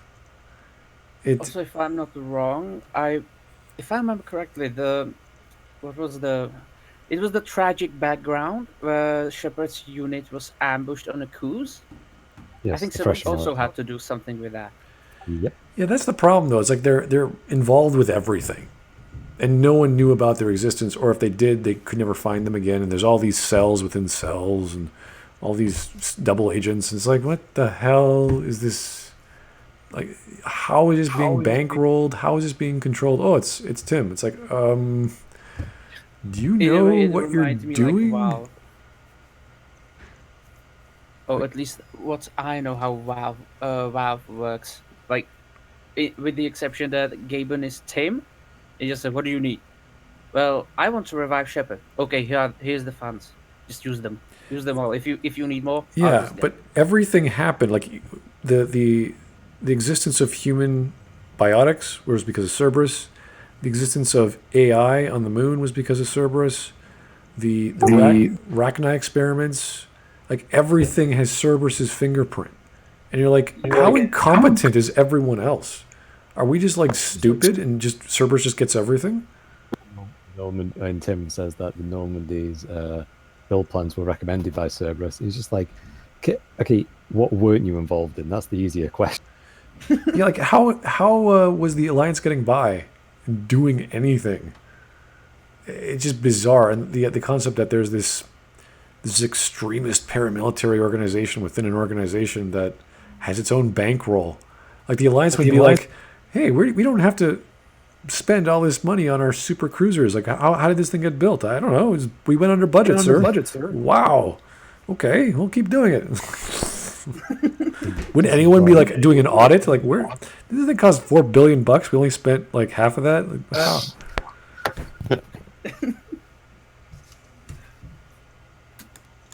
Tours and getting into fights and just That, then like- you are obviously sorry. Then after totally. that, you're just kind of like viewed upon very negatively, and you have to kind of break that stigma. I thought that was such a cool and unique drive that I hadn't seen in a sci-fi game before. Really. Well, it's like you look at the first contact war, and it's like, yeah, the Turians got in touch, and I think we fired the first shot. I'm pretty Yeah, sure I we think did. so. And which was just Actually, the most we did. impossible Yeah. thing we could. We didn't actually. The Turians saw the humans activating a relay, and they opened fire first. Woohoo! Logic. Possibly Yeah. do like something outside. Oh Like, my god, it's an alien, dude. and it's like I love that as just even as an opening sort of like background comment on like humanity's approach to outsiders or whatever. And then I like that you sort of have to have those conversations with different races, and you see how they have been embraced and how they sort of handle with the council races, and just as a narrative setup. Like I think for me, it's always been my favorite sci-fi franchise, and I think Yeah. it's probably because of something like that. No, I totally agree. Like the humans being dumbasses. It's just realistic, isn't it? Like it's just what we would be. Sort of a bully by some of the other races because we are expansionists, but we're not idiots. I think the existence of Tim and no other group that has their own version of Tim kind of shows just how awesome we are. Like there's the Shadow Broker, which was some other race, just Yag or the Yogg that no one cares about. yeah, Primitives. And then the Asari have his own secret cabals of matriarchs or matriarch society. But we have Tim. The guy nearly conquered the galaxy in the third game. If it wasn't for the Reapers, he probably would have won. Like it probably is. Oh, you have Asari commandos? Well, we have Tim. Yeah, he just takes humans, makes them in a vat or whatever, mind rapes them, turns them into souped up super soldiers, and has So this. with the power of his speech, he will basically make them change their mind, so they will fight for him. He just said, "I will get you the funds." They just okay. Yeah, We're switching sides. manpower, resources, money, ships, everything. You can just do Do it. you want your own free? I'll give you one. Then he just has access to the console commands. / give money 10 billion trillion. And he just does that. No one knows where it's coming from. It's like, Shepard is dead. We need to get him. Sir, he's dead. We need to get him. Sir, I don't think you understand. Get me someone else and get Shepard, please. Miranda walks in. Yeah, we can do that. We just need resources. Good. Here's all the resources you need. What?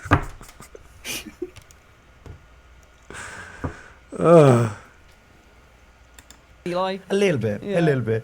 I also have. Oh, go I on. was going to say, it's just impressive how, when you are coming into a first game like this, how confident it is to set up a world that has such rich and complex mythology that doesn't feel overwhelming, but every single part of it works. Like, especially in Mass Effect 1, there is nothing lore-wise that I think falls flat or feels undercooked or underdeveloped. Everything seems so fleshed out to the point where you... I would say the Guardian lasers were a great idea, but because of their lack of cinematic quality, because they're invisible, because it would destroy any concept of, fighting the Reapers or having a war, you can't really show that on screen in a cutscene very well. So that was probably one of the major holes in the whole spacefaring nature of the weapons, how the weapons work, the Mass Effect, and penetrating their shields, no problem. So that would be a major hole, I would say, at least in the first game. Didn't the Guardian lasers have a problem of they were mainly used against anti-fighter, but they could run hot really quickly because of their power requirements? Yeah, they were called knife fighting. So you do them sparingly, and that was it. It was like you do it, and then you engage in actual combat. Bee stings. Yeah, you do your little bee stings, and then you fly away, kind of thing. Right. So it's to keep you initiate combat with the Guardians, and if it's mostly for defensive purposes, but after that you go straight into the main cannons and That's launch. actually a thing of when you were building the Normandy. It's like, so why are we building this big bay? I don't know, but I've got the feeling that Shepard may want a big cannon on. I don't know why, but I've got the feeling that he might. Ablative armor? Why don't we just stick ablative armor on right now? Or yeah, but Shepard might need it later on. Cyclonic shields? Maybe he might need that later on. We can just stick that on right now, but we won't. we have trillions and trillions of credits. It's like, nah, just get this thing out the door. We don't need all the knickknacks. Just go for it. It's like the unupgraded ship that you send, with its stealth drive that doesn't work anymore now. Thanks, Collective. Yeah, we just built a space station to organize his entire rebirth. We built an entire spaceship, and we just won't go all the way. We're just like, this spaceship's fine. It's a spaceship. It works. It flies. Like, thanks. You got to get the rest of you got to figure out what you need, Shepard. It's like, then why are you giving me men to pick up? Why are you giving me dossiers? Shouldn't I be doing that? Should I be figuring out what the threat is? It's like, no, I'll figure it out. It's like, well, why didn't you figure out giving me the best guns in the first place? A little slight problem in your logic there, Tim. Bring Shepard back to life, have him do all the work for you. It's like, what? That's actually something, Max. Whenever you complete a mission in Mass Effect 2, you get given a load of credits. Like, who's giving Shepard these money? So it's Tim. So Tim funded the Normandy, sent it out there unprepared, and now is giving Shepard the money to upgrade the ship to... What? You killed 20 collector bodies. Thanks for the corpses, Shepard. We'll trade that for you for 200 credits each. It's like, why? Actually, I know it was the resources to upgrade your ship, but it's just that kind of using your credits to get the blueprints, I think it was, for your weapon upgrades and things. Not the ship upgrades. That was something different, wasn't it? But yeah.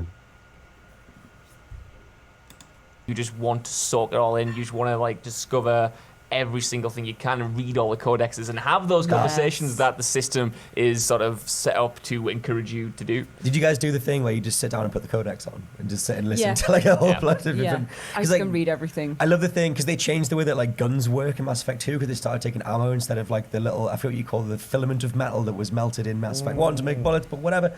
And they into or whatever. But I love the fact that they even wrote a specific codex entry about how the guns change. And I was like, that level of care, give me the heart. I love the fact they changed the guns in Mass Effect 2, and they put a little codex entry. Bravo, Bioware. No, Let's not actually read the damn thing and pay attention to the lore from the first game. No. We'll just... I love the fact they did that. It's like, what? I just like the fact that it was an Alliance initiative, but then managed to convince not only the entire Alliance military, the Turian military, the Asari military, the Solarian military, the Batarian military, the Geth. I know the Geth actually created it, but either way, and every other military and gangster and criminal to completely change their weapon systems and how they function internally. It's like every single weapon system has changed in the span of 2 years. It takes the US military like 20 years to look at a new rifle. And these guys have just done it in 2. That's insane. It's not a planet, it's the galaxy. The galaxy, the world over, every gun manufacturer went, oh my god, what are we doing? Unlimited ammo. What a dumb idea. We need, heat sinks, man. Disposable. It's going to be the razor blade method. We're going to make so much money. Just melt all these other guns down. Oh, yeah, don't turn them into Omnigel. We don't have that anymore. We'll just not use Omnigel. Also Cerberus's fault. Oh, it was Cerberus's fault to make these guns? Oh, God. Yeah, Tim just snapped his fingers and you know what? Unlimited ammo, don't need it. It'd be really funny is if you actually had Reaper infiltrators actually trying to disrupt production lines and things and trying to convince politicians that, yeah, this is a really good deal. And you know what I mean? Shows you the level of depth that the Reapers are actually going in, how entrenched they actually are into the system. That'd be cool. Give you reasons why there's so many idiotic ideas and why politicians are doing the same things that they always do. That would have been nice, to have a political discussion about why these things are dumb and why you can never achieve a certain level of whatever problem that the humans or organics get into. That'll make sense. I do like the fact that when he had flashbacks with Javik, he had a recharging energy rifle. It's they're not stupid. Thank you. Thanks. And they use shuttlecraft as well. The ultimate show of intelligence in the galaxy. Everyone just bowed down to the shuttle. It's a spaceship, but smaller. It works. Wow, it's incredible.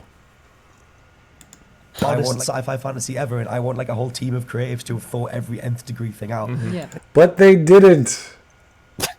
They screwed it all up. It's just that level of care that exemplifies why Mass Effect matters, and is kind of ageless. I think that Oh my God, it's ageless. No, if it's ageless, it's because it's screwed. It's the one story you don't tell ever again of how it handled its continuation, how it handled the trilogy, the ending, characterization of the main protagonist. These are things you don't do. Okay. He said, people plan everything out. Yeah, if that were the case, then great. I would be all for that. They didn't plan it all out. There's no indication of some sort of genius masterwork at play. The only thing I could argue, or we can argue, is that the drama in the third game for the 2 missions with Rex, with Talion Legion, were there. That's it. Whether they were done well is another argument. Not that it's some amazing...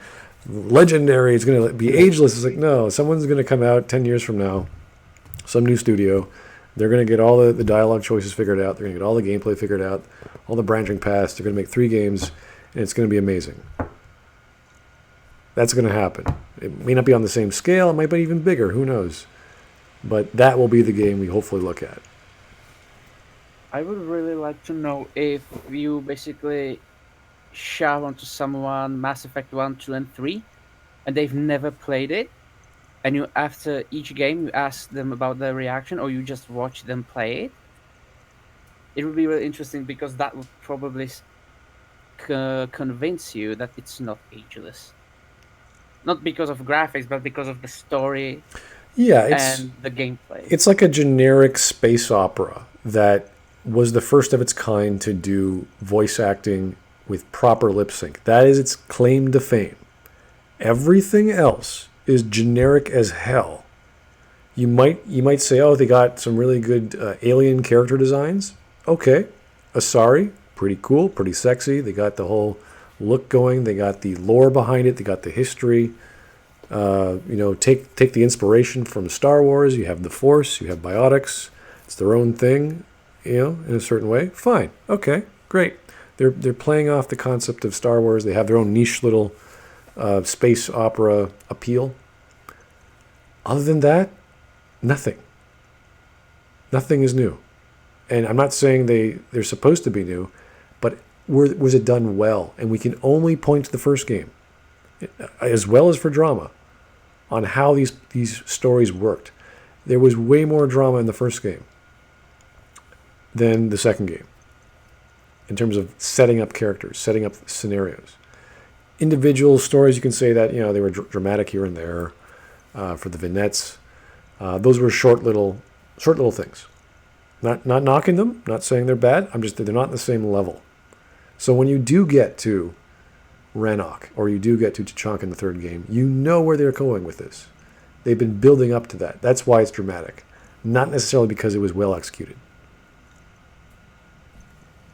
In my humble opinion, of course, we can talk about the plot ramifications and the win-lose scenarios and what people had to do. There really is no trade-off. Like what you give up to achieve this, at least from Shepard, there's really nothing. So we can't really apply a standard narrative arc that you would for other stories where they change as they hit the climax. Like that never really happens. That's why I say the first game is where all the creativity is, where all the inspiration came from, just from the main plot points, not from gameplay, what have you. Just the characters getting in scenarios, getting to science fiction problems with the big bad. Oh my God, he reveals himself. That's why you never forget Sovereign's speech. Those lines are like every single sentence he says is memorable. It's so impactful. That was one of the climaxes of the story, and there's a few of those. I think that was the main one though, in Mass Effect 1, the speech with Sovereign. Yeah, probably because it also had the sort of like horror effect, and the horror effect in Mass Effect 2, and arguably in 3 just disappears. Yeah, it ruins the build-up. It does not play up to it. It does not work on top of that, which you should do in games. You should do in stories. You should do in movies. You should always build on top of it. That's why movies get better, or they should get better, like the John Wick series. It's more and more and more. Just Transformers, more and more and more. Now, with those stories, they're very simple. The plots are very basic, which allows everything else to accommodate those scenarios. What's John Wick? It's a story about a hitman who has the memento of his wife, which is a dog, and it gets killed. So basically someone killed this guy's dog. He's out for revenge. That's the plot. Revenge. Which is over a dog, which sounds insane. But if you watch the first John Wick movie, that's like the first 20 minutes of the movie. Just building up. What the hell? Like my dad was watching, he was like, what is this story about? Like it's just this guy and he's a dog and he gets killed. It's like, what? And then you realize, okay, this is what it's all about. But you needed that build up to get there. And then how far can you stretch that? Well, they've stretched it out into 3 movies. They'll probably have a 4th one. Yeah, there will be a 4th one, definitely. The also like a good thing about John Wick's universe is that they basically make it in a way a mystery, because you only see a part of the background of the society that John Wick was in and he returned to. Right.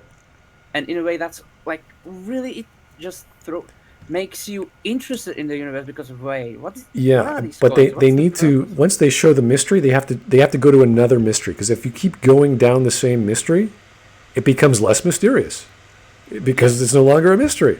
So you have to have another secret society or another this or that. And I don't know how corny it got. I only went up to the first movie. I haven't seen the second or third. So I don't know how much they want to flesh out the world.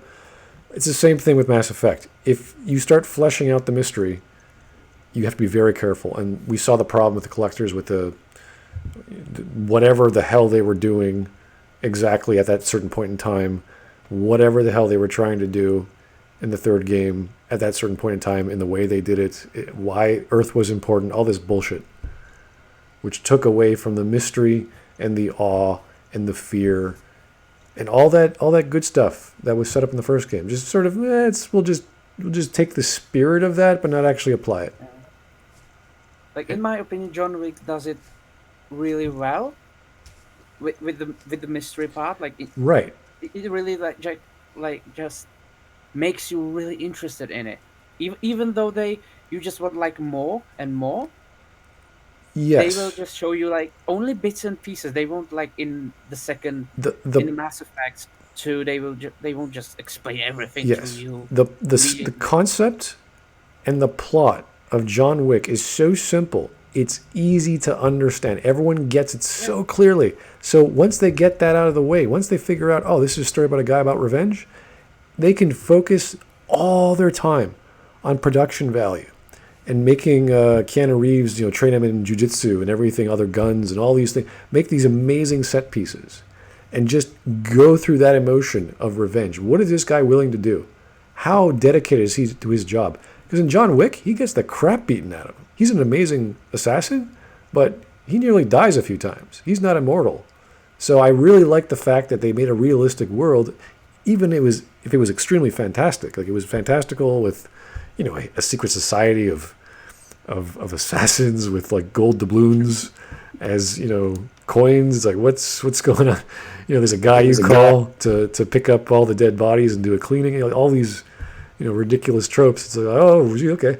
But you get into it because it's like, oh yeah, this is a guy in this world. So they had to do something on a much huger level, much huger scale with space opera because there's so many moving parts. There's so many species with different plots. And you had to have another game like Mass Effect in the sequel. And that's why we got, at least I think why we got the Citadel scenes in Mass Effect 3. Because there was just so much to take care of. You had to have a lot of running around and talking to people and seeing, oh, the Batarians did this. Oh, the Batarian Leviathan of Dis was really a Reaper. It could have been anything else, but nope, they had to make it a Reaper. They had to clean it up. And it worked. It wasn't great, but it worked. It made sense. It's like, yep, that's what this galaxy has. It has Reapers. Okay, no problem. We won't go into that mystery. We have no time. Keep going. And refugee problems. Play with that. Sanctuary. Okay, we're going to Sanctuary. Where did that go into? Cerberus. Okay. They're the bad guys. They're the secondary bad guys or the tertiary bad guy, or whatever the hell. There's not enough time to do it all. And because they went that route, you can argue whether that was good because of time and how fast the game was. It 2-3 years? I think it was 2 for Mass Effect. For Mass Effect 3? From 2 to 3. I think it was 2 years. 18 months. 18 months, yeah. Jesus. Only 18 months. That's crazy. That should have made them focus more on what should be important, but instead halfway through development you still had Mac and Casey going, you know what, let's get rid of the catalyst. He shouldn't be a pro. It's like, you're insane. Yeah. In a way it reminds me of from a video from, what was his name?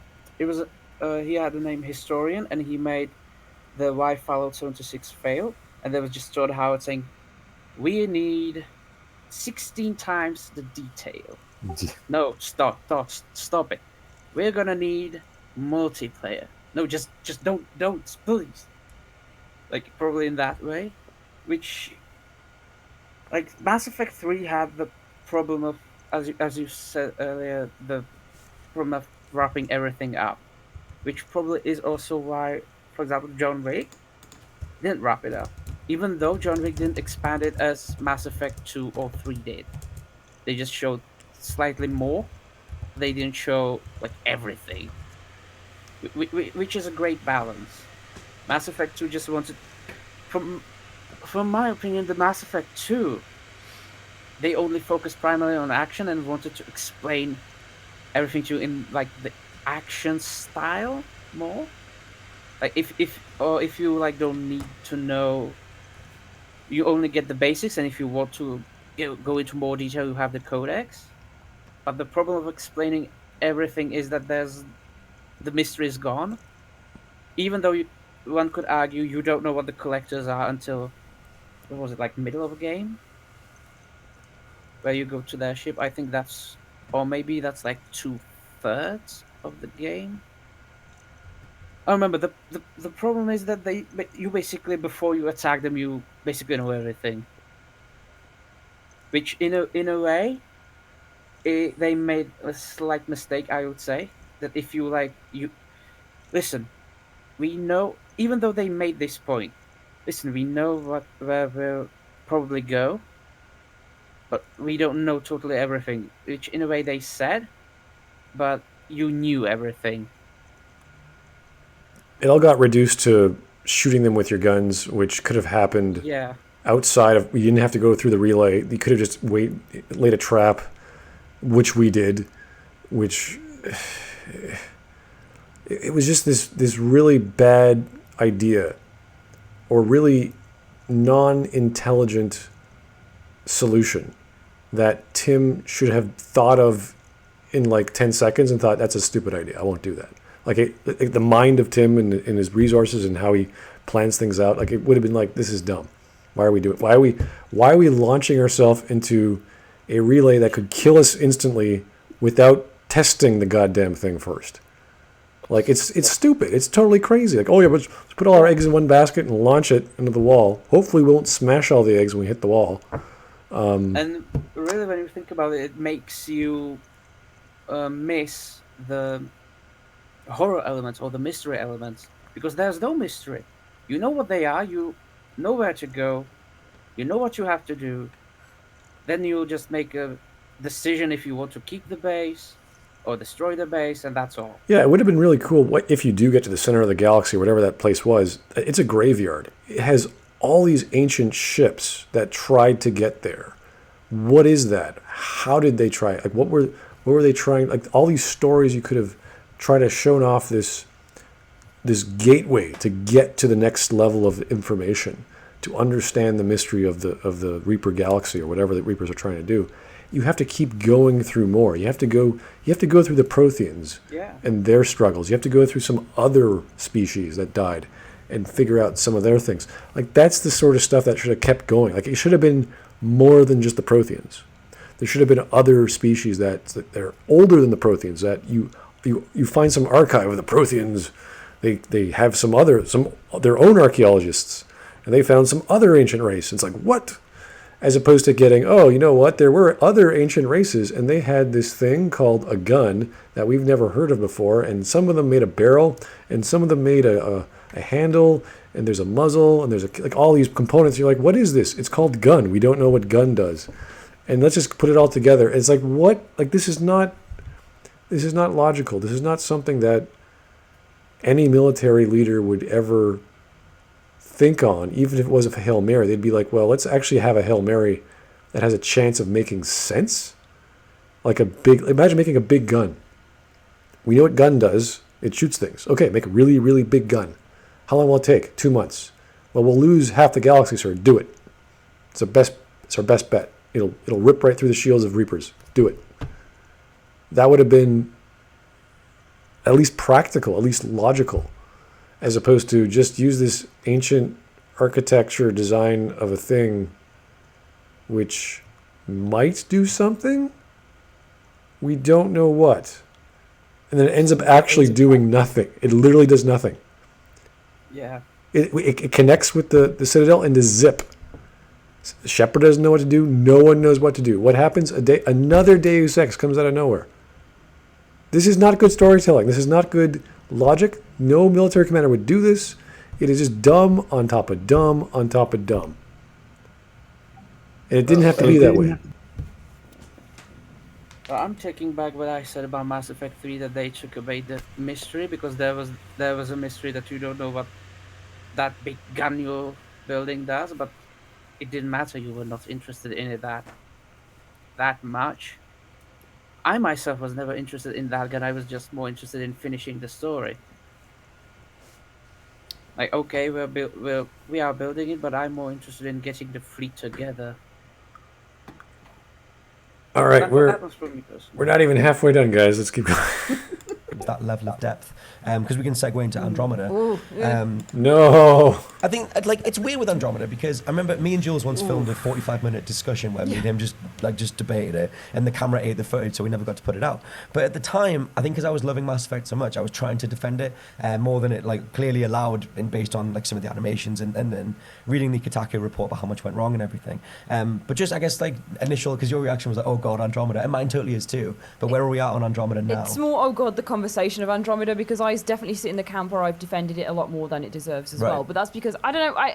It's not as a I'm a fangirl. sci-fi game. I think it's fine. As a Mass Effect game, it's sorely disappointing. Yeah. That's the difference. I think I think it's fine. I don't think it. It's fine. Andromeda is fine. How many updates did it need to change the way the faces look?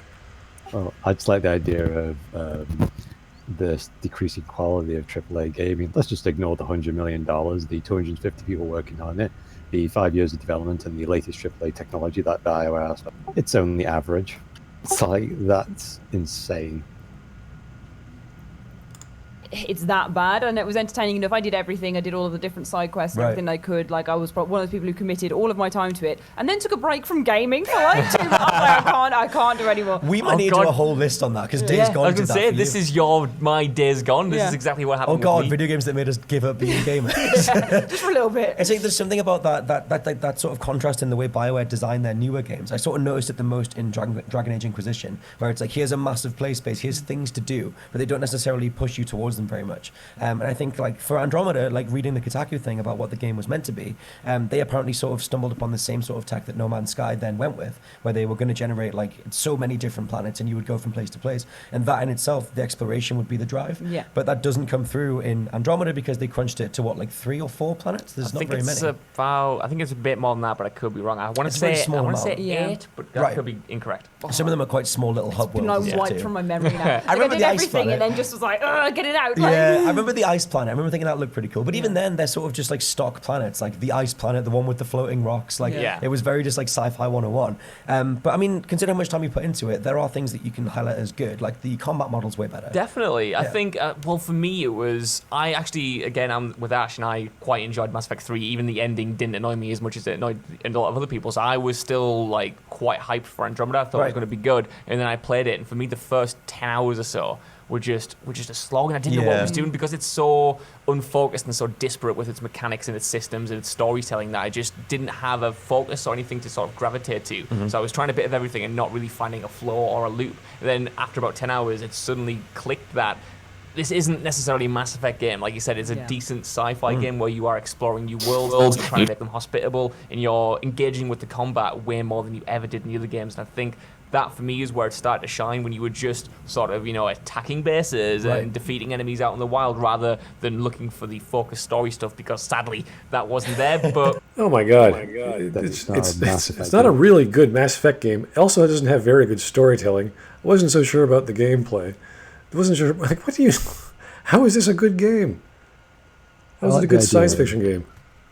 Yeah, if this was made by a middle market studio, you'd actually give it a lot more slack. But this is Bioware. They have the money, they have the technology to do this, Yeah. and this is the best that they can do. I like how they compared it to No Man's Sky. It's like, yeah, it's like a No Man's Sky, except No Man's Sky actually did procedural planets. That was one of their main things. They figured it out. The procedural generation idea was actually suggested by Gerard Lahan. If I recall correctly, he was the second director after when Casey Hudson left the company back in 2004, and then he left 3 months after. So, just shows you, doesn't it? Well, like the way how they're always talking about, yeah, the combat's better. It's like, well, you're on Frostbite, and Frostbite's designed for shooters, and they made a average shooter, even though it's supposed to be a great shooter. It's like only Bioware could turn an engine designed specifically for shooters, for great shooters, into something mediocre. It's like, good job there, Bioware. Thanks.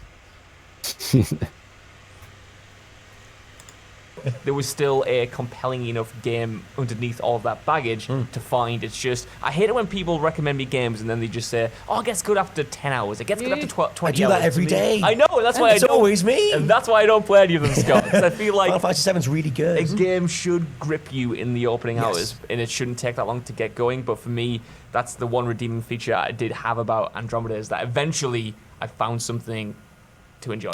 I think as well with Andromeda, like to talk about the positives for it. Well, we can talk about this. Do you like the idea that because they sort of found something in the past for the original trilogy and then picked at it? I like the idea that they said, like, someone out there believed Shepard when he was talking about the Reapers, and Yeah. what if it was kind of heavily implied in Andromeda that it was between the Elusive Man and I think it was Garrus's dad, that were the two people that sort of managed to organize and do the whole the arc system that went across to the Andromeda galaxy. But I like the idea of sort of picking like a plot point from the original trilogy and expanding it it and then making the conscious effort to go to a new galaxy. Yeah. Like, do you think that? I mean, I like that as a way to sort of tap into the original trilogy, Yeah. but it kind of feels fresh. I just don't think they did enough with it. I think it's cool because I think before Andromeda came out, I know a lot of people wanted to explore the First Contact War and Yeah. make it a prequel. I was getting for that. Whereas I think this is kind of better because it in theory would have given them more freedom. I don't think they use that freedom or that scope to deliver anything unique. I think the biggest problem with Andromeda for me is just that wasted potential. You're going to a new galaxy and yet everything just feels the same as what we were doing in Mass Effect 1 to 3, and that for me is the biggest frustrating thing that I can't get over.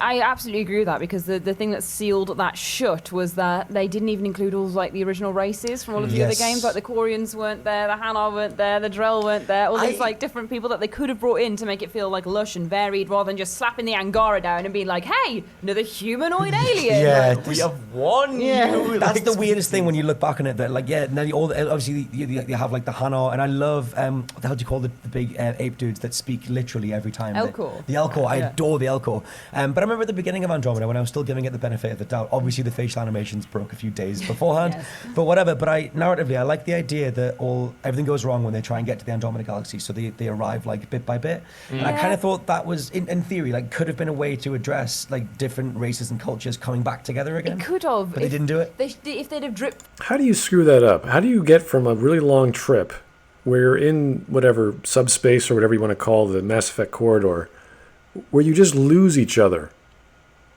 Yeah. Like, it says in the supplementary material that everybody's going to launch together and everybody regroups at the edge of the map. It actually says this. It says everybody regroups at the edge of the Andromeda galaxy and then they proceed to the Helios cluster. And they still managed to mess that up. So even that just shows you how bad the story was so cobbled together at the last moment. Yeah, and they forgot entire species. Like, oh, where's the Elcor? It's like, yeah, this is a Mass Effect game, right? Yeah, okay. They were supposed to be with the Quarians, right? Or am I wrong? But also as well, it's these people don't understand it, but Mass Effect can't be a Mass Effect game unless you have the mass relays. It's Stargate without the Stargate. It's Star Trek without the warp drive. That's the vehicle to get you across to these places, because if not, you're just stuck in this one little hub, and there's not much else really to room, because you're going to be, because of the static charge, to which they then just obviously magically solved, so whatever. But you know what I mean? It's like the vehicle to getting towards across these new lands, these new star systems, is through the mass relays, and now it's gone. So Mass Effect isn't Mass Effect anymore now, as far as I'm concerned. Yeah, in a way, this reminds me also of the Stargate universe, as you said, that the first one is really great. Then was the second one? Atlantis, The second one was Atlantis. and then there was Universe. Yeah, and then there was Universe, but the Universe got cancelled, I think, after season 2. Yeah. Even though they did like pretty interesting things with it, it's kind of weird, as you said. Like without the Stargate, there's no point of Yeah. the Stargate universe. You just got generic FTL drive at that point. You're not Mass Effect anymore now. If you are removing the fundamentals of your functionality of how your ships operate in space, you're no longer that thing. You know, it's like Star Trek with the that spore drive thing. It's that warp drive. Yeah.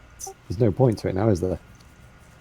Yeah, it would have been interesting if Andromeda had actual mass relays. You're like, whoa, the Reapers are here too, but no one else knows that.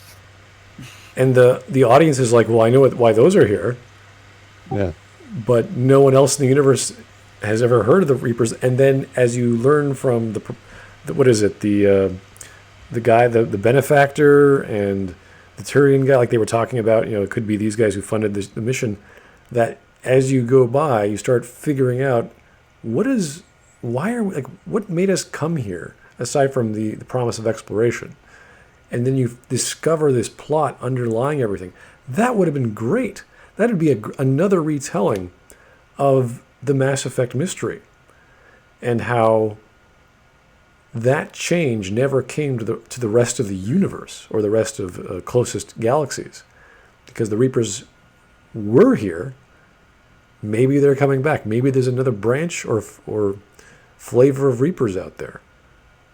or whatever. Like they could successfully reboot that mystery into whatever they wanted, and that would still be Mass Effect. But again, as UDP said, once you take away the things that make the Mass Effect, like the relays, it becomes like what was the ability for the aliens to be to control gravity? It wasn't biotics, or they had. Like you see them floating, like in that ritual where they transform an Angara into one of the Ket. It was something weird. Yeah, it wasn't biotics. Okay. So they have some other technology that does the same thing as biotics. You're like, okay, what is it? I don't even remember. It's like, what the hell? But just a quick question: if the problem was that they couldn't meet up, why didn't they do it in a way like a train? Connect them together, or just build a really, really large and massive ship with all different biomes and just get a big giant clock that goes 3, 2, 1. We're jumping together. Boom, and that's it. Why not have a bunch of mixed species on each ship? Why limit yourself? Oh, it's all because we have to keep all the environmental controls the same. It's like you're in a pod. You're frozen. What more environmental controls do you need? Iced tea, Honestly, just ask Tim. I'm pretty sure he's the benefactor. Just ask him for more. He will provide. What do you need? Yeah. I need a giant. It's not even a capital ship. It's even bigger than capital ship. I need the ship size of a planet. Okay, give me 5 months. I'll build it in 5 months, and it'll be ready. Just gather the people. And... How long was this being in construction for? Like, it's ridiculous. Like this kind of project, and it was outside of Earth as well. And yeah, it was right. Right. Yeah, it's like imagine the Alliance going. I didn't realize there was a big giant space station building these big giant ships. Yeah, who's doing these? It's like, is that Can you either? Visit the Sol system in Mass Effect 2? Yes, you can. Well, then you would see the ship. Oh yeah. It's like 'cause it's near the moon as well. Just blind. It's on the dark side of the moon, apparently. Exactly. No one looks there. Not our high-tech scanners. Nope, can't do it. I mean, if they've gone, they're not here yet, and then the thing is finding them and getting them on board, doing this, doing that, so they're actually properly there and integrated, and you can do things with them. I just think after having Tali in the first 3 games, and then just disregard all the Quarians was a brilliant move there, Bioware. Just a fan favorite. Let's just not have Garrus or Tali or their species. I think there were some Turians, but that's about it. The most annoying thing for me was that at the end it ends on a teaser of, they're finally coming. So it's like, oh great, so we get back to where we were in Mass Effect 1. We're back to the status quo after a new game and a new galaxy. We're just getting teased for content and characters that we already know exist. Yeah, and plus, on that front, I remember when they did the whole documentary video about the new enemy type, and it was the Ket. I think they called the Ket. Yeah. And because there was a leak years beforehand that sort of confirmed they were going to be in it, and then they showed it. And I remember just looking at the actual design of them. It was like, oh, here's some rock men. Yeah. And I was just kind of like, even then, I wasn't even invested. I mean, I can kind of tell why they fell back on the old school stuff because their new stuff didn't really have much of a hook. Yeah. But the thing is, the new stuff. Again, this is where it kind of differs. As if it were a sci-fi game on its own, if Mass Effect wasn't the label slapped on it, it would be good. But because they took all of the old ancient robot race thing and then integrated it into this again, so it was the same narrative beat. It's the Protheans, isn't it? In this one, that's like the old. Oh no, it's not the Protheans. It's something. What is the? 2016 was so long ago, but still, that Bioware template of an ancient race. Yeah, it's always the Someone's same. Someone's got to know the name of them. The Ket were the dudes that were that we were dealing with in the present, and then there was like 3 other it's ancient like races. The Reapers and the Collectors and that sort of thing again, where it was like, okay, there's this whole new race of people that are then protecting the whole underground alien android stuff, and all the ruins having these different bits and bobs. But yeah, I don't know. It felt like it was taking the template, scribbling it out again, and it would have worked well if they'd have just invested a bit more into fleshing it out to something different, but it just felt far too similar. So we can kind of pivot into like the final sort of chunk, which is like the future of it. What do you want them? If you want them to take anything from Andromeda at all? No, nothing. Nothing. It never happened. Andromeda never happened. Hell, Mass Effect 3 never happened. Let's go. I'll give them Mass Effect 2. A lot of people liked it. Fine. Just reimagine Mass Effect 3. Let's go from there. Or like, what do you think went wrong? Like for me, reading the Kotaku thing, it seems like it is a problem with Bioware. Obviously, Casey Hudson had left at that point, and they didn't necessarily have, I don't know, visionaries or like creative leads to sort of fall back on. But going forward, like, is there anything from Andromeda's approach that you would want to take? I like the idea of a new galaxy. I don't. Yeah, exactly. I don't. You don't need a new galaxy. It's a galaxy. It's huge. Oh, this galaxy is much too small for my bridges. You know, I'm gonna go to that one. It's big. Andromeda's like what, 3 times the size of the Milky Way, 2.5 times or something like that. It's got 1 trillion stars in it. Do you have 1 trillion stars? You don't have 1 trillion stars. You can't even count to 1 trillion. You have only a small cluster with. Yeah, we've only got a couple of 100 billion. That's what would jump at me straight away. I think going somewhere new and not. I think that the First Contact Wars would be really interesting. Everything going back in the past, they're kind of stuck because you can't go to the Milky Way unless you're very far in the past. I wouldn't actually mind a retro Mass Effect. Like before, like Omni tools were a really major thing. You'd have like the retro Omni tools. You'd have the retro. I think they introduced the rifles back in Mass Effect 3 with the Citadel DLC of that the rifle that had the cooldowns for ammo, like that, like stuff like that. I think that'd be kind of cool. And it's not hard to do. They just take everything they've done, walk it back a few decades, and boom, you got aliens and Turians and.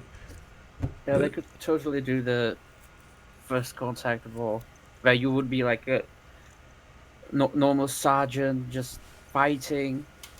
It would be probably not great in this sort of gameplay, but they don't need to make like another RPG. They could totally make it just a shooter with bits of like important or interesting story elements.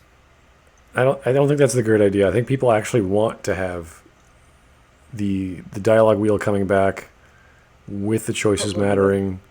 I don't think you want to go the hardcore shooter route.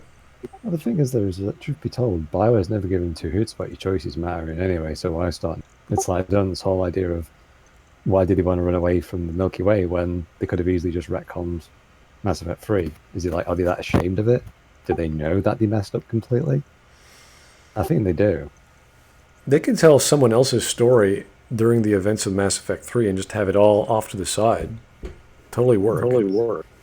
But it's just they never needed to go in there. That was Gerard Lahani's idea to actually go to another galaxy, and Montreal just stuck with it. They didn't actually have to go to another galaxy. They just took a bad idea and they ran with it, and no one challenged it. You know, because they didn't actually have someone sit down and kind of go, right, this is the canon ending for Mass Effect, and then you just do it that way. Boom, done. No need to prattle around or anything like that. They Is what happens in yeah. They can just make a canon ending and say, this is our new story. Boom, let's do it. That's the its own trilogy. Yep. That's. But I don't think Bioware has the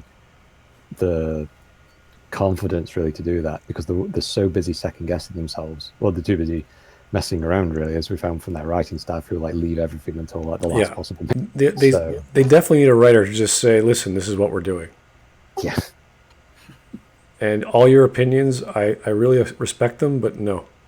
I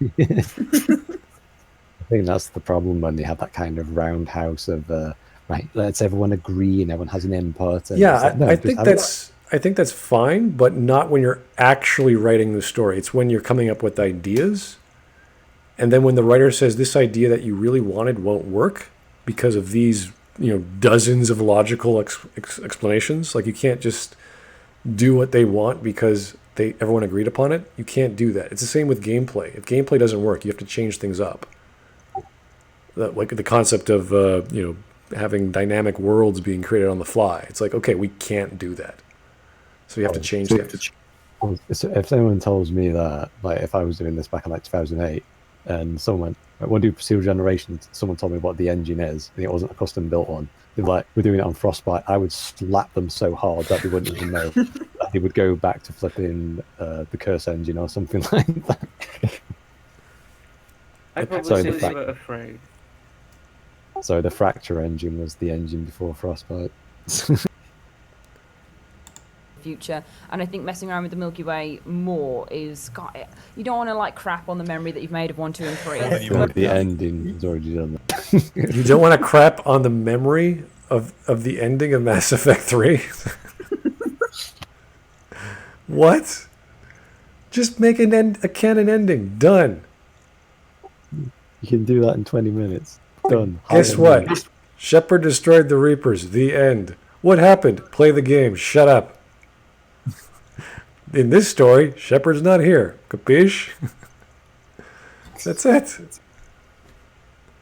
You could even have a carried over save state of Mass Effect 3 if you really wanted to. I don't care. You could have like a mid-between story called Void, Ghosts of the Past or something like that. There you go. It's not compulsory. Really. Have some DLC, whatever. Yeah, make some fan crap that some side story for the sake of it. Why not? His last words or something. Yeah, that'd be fine. Put it like 40, 50 years in the future where Shepard's like really old or Liara's still relatively young, and that would work fine. More than you already have. Yeah, and Andromeda's as much as Andromeda wasn't what everyone wanted it to be, they've set up this base now that they can then improve upon, and then, like you say, all of the new aliens have arrived. If they go there, have a couple of hundred years in the future, and then say, okay, here's a new problem that's happening. They did that. They did like 500 years in the future. 600. What does she want? Well, she's Like, she's describing Andromeda. I would really like to know how she would improve a dumpster fire. It's really hard. You're dealing. It's extremely difficult. Like, I would imagine that her arguments would be, okay, we replace this, we replace this, we replace this, we write a new story based upon this, we replace this, that, and that'll be totally... Yeah, great. if you eliminate 90% of the crap, sure, you'll get a great story. You'll be fine. It reminds me of that scene from Blackadder, the third, and he's just like, do you mind if I just change one thing, sir? What's that? The words. that was great. When he's talking to Prince George. Like, even the aliens, they are not interesting at all. At least when I played Mass Effect Andromeda, I was just, oh no, this is boring. I'm not interested in the aliens at all. The cat, no. What was the name of the resistance aliens? That's the Angaran. Yeah, and Garen. That was just okay. You're Garen. You have your own culture. Kind of interesting, but not really. I just like the way of how they even mess up their own logic internally. Like the Andromeda Initiative call them the cat, like that's their designation for them. But the the Angaran people call them the cat, and the cat call themselves the cat. It's like it's like no, they've got their own designation. It's like humans are humans, but if an alien's got a racial slur for us, they would use that. You know what I mean? It's like the cat can kind of go, hey, that's a really good name. Thanks for that. We'll take that on board. We'll put that into our human resources HR department, and it'll be great. We're going to change the name, got a whole new banner. That's all set up. The cat. Brilliant. You got to find a new threat level from universe literally ending, though, is a thing, and it's kind of... Yeah. I quickly mention as well, I forget the name of the dude. What was the main antagonist? He was called the something, the main dude from Andromeda. Whatever he was called. I like his motivations and what he was doing. People in the comments will know. That dude, his whole thing was that he was experimenting on all the other races that we knew from the original games to try and just see what made them tick and see if he could breed some sort of perfect race or whatever. Again, I like all that sort of like cultural mix-up, race relation type stuff, all the different dissections of that, because we do that as fandoms anyway. We're going to pick apart the different driving motivations behind those like cultures and everything. So it kind of made sense to do like a meta thing with the villain, and I think that still made him menacing, but more than just a like one-dimensional thing. Yeah. But then once you got past that one scene where you find out his motivations, he literally turns into a mwahaha cackling evil dude. So yeah, I think in terms of like a villain and an overarching force, would you dial it down, do you think? In terms of I think the world ending? I think a lot of TV shows, especially, I think have a problem where they introduce a massive threat and then they just constantly try to one up themselves. Supernatural, which I Heroes used to did that watch all too. the time, Yeah. do that problem where they introduced the devil into the actual apocalypse and then had the 10 seasons and didn't really know what to do after that. And I don't think Mass Effect should do another universe-ending story, especially when these games at their very best have always been so character-driven and been so personal. That is more than enough to sustain an entire narrative if you just have a personal driving force. And you can still set in this wide-open new galaxy. I think not necessarily doing an Andromeda 2, but continuing the foundation that was built with that game would be smart, because there is so much they could do that they just didn't capitalize on in the first games. And I do think you can do this exploratory kind of adventure title where you're going from planet to planet and making them hospitable. Because for me, that was the most exciting part of Andromeda. That's where the excitement came from. The fact that you were on. Okay, so don't do Andromeda. Basically. Don't do the villain from Andromeda, who is worthless as a villain. He's a textbook crappy pile of Teletubby crap. And get rid of all the other things. Be a generic. Just don't do Mass Effect anymore. This is what this guy's telling us. Just make it some space opera crap. Just okay. The only way to save Mass Effect is to kill Mass Effect. Start again. Okay, how? Just do it. Everything that I liked in Andromeda, except everything else in it. Ugh. He said that the main antagonist, the Archon, was experimenting on the races from Milky Way. But that was basically a side job of his, because that was like his main task of the unit he commanded. That they are supposed to turn the Helios cluster, or whatever the map was called, into basically their territory, into their empire. But he got so consumed with the ancient, basically the Prothean Andromedan thingy, that that it became basically a side project for him. Because there's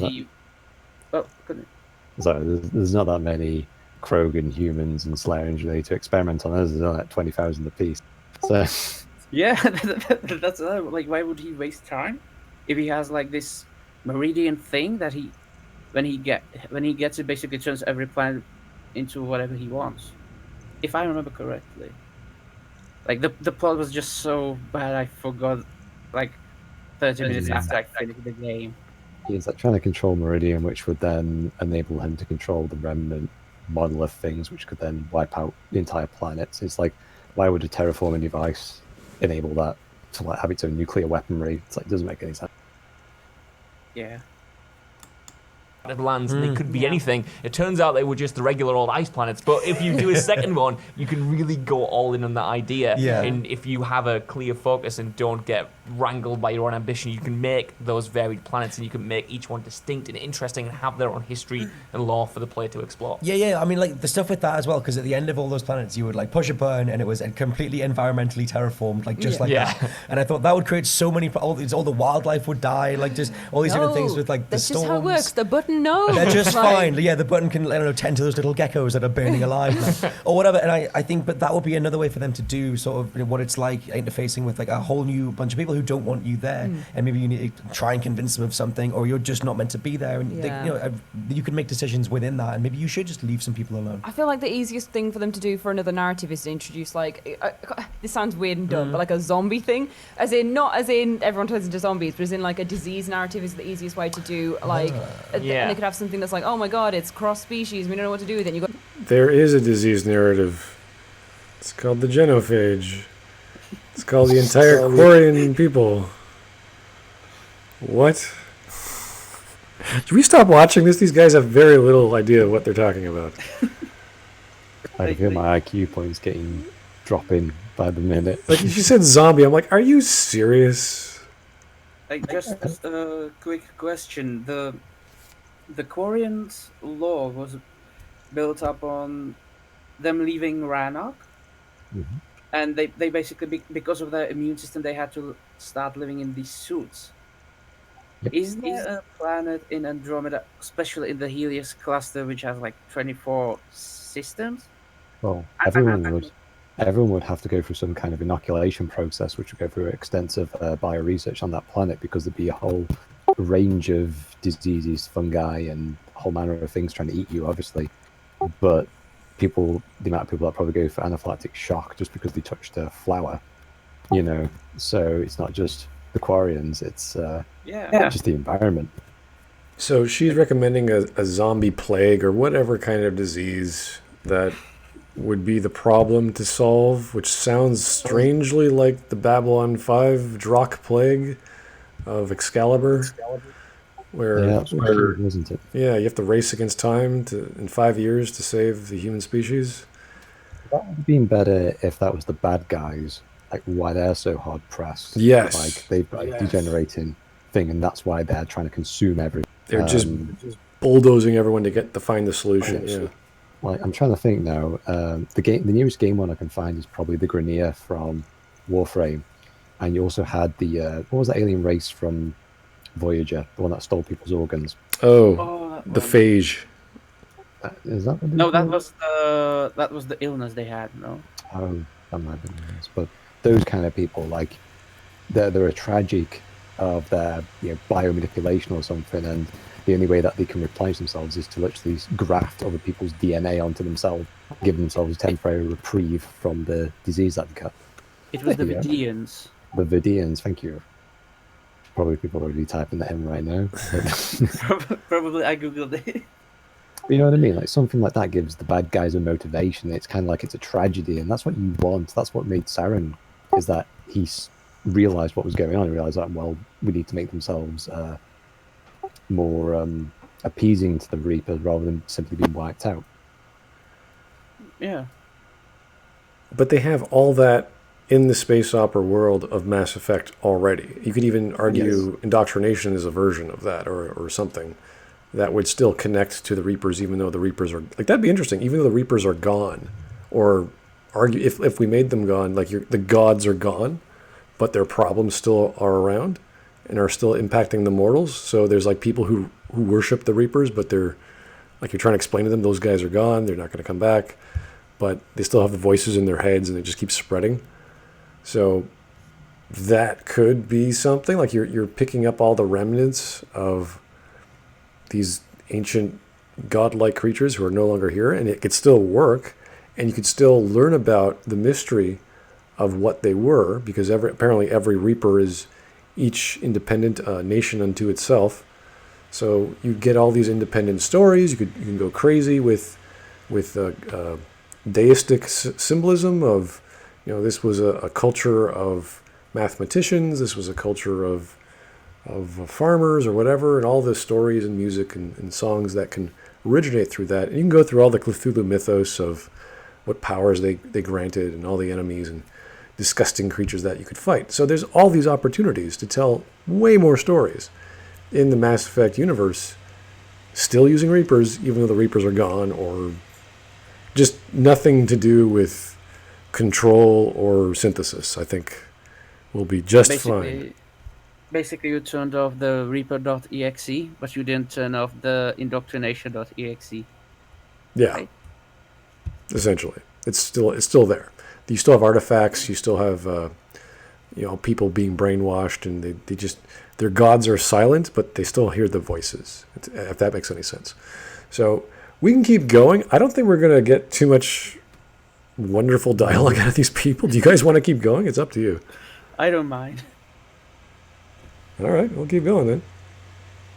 Got to research it and go to new planets and find different things like that. Because it's not like the world ending and everyone exploding and like a threat from the sky, and you can do all the personal stories. In a meta sense, you'd be putting Mass Effect back together, which is totally what they've been doing as well. Well, that'd be kind of cool, because that also leads into the idea that this is a brand new galaxy that we don't know. We're going into this hostile territory, and even like the diseases, like we have no idea what they are. And it's a cool way to kind of dive into the lore in a way that drives the story and isn't just, oh, we've gone to another galaxy, there's another big bad guy who with rocks for More Rockmen. an ass. You know, he's just trying to kill us because he doesn't like He us. just and needs to, you know, he needs to. The writers said How it works. that he needs That's to what he kill us. does. Do you think as well that they will be better off, because that's the thing, the Mass Effect IP is active. Like N7 Day, like November 7th, every year, there's always something else that was said, Yes. or that is said.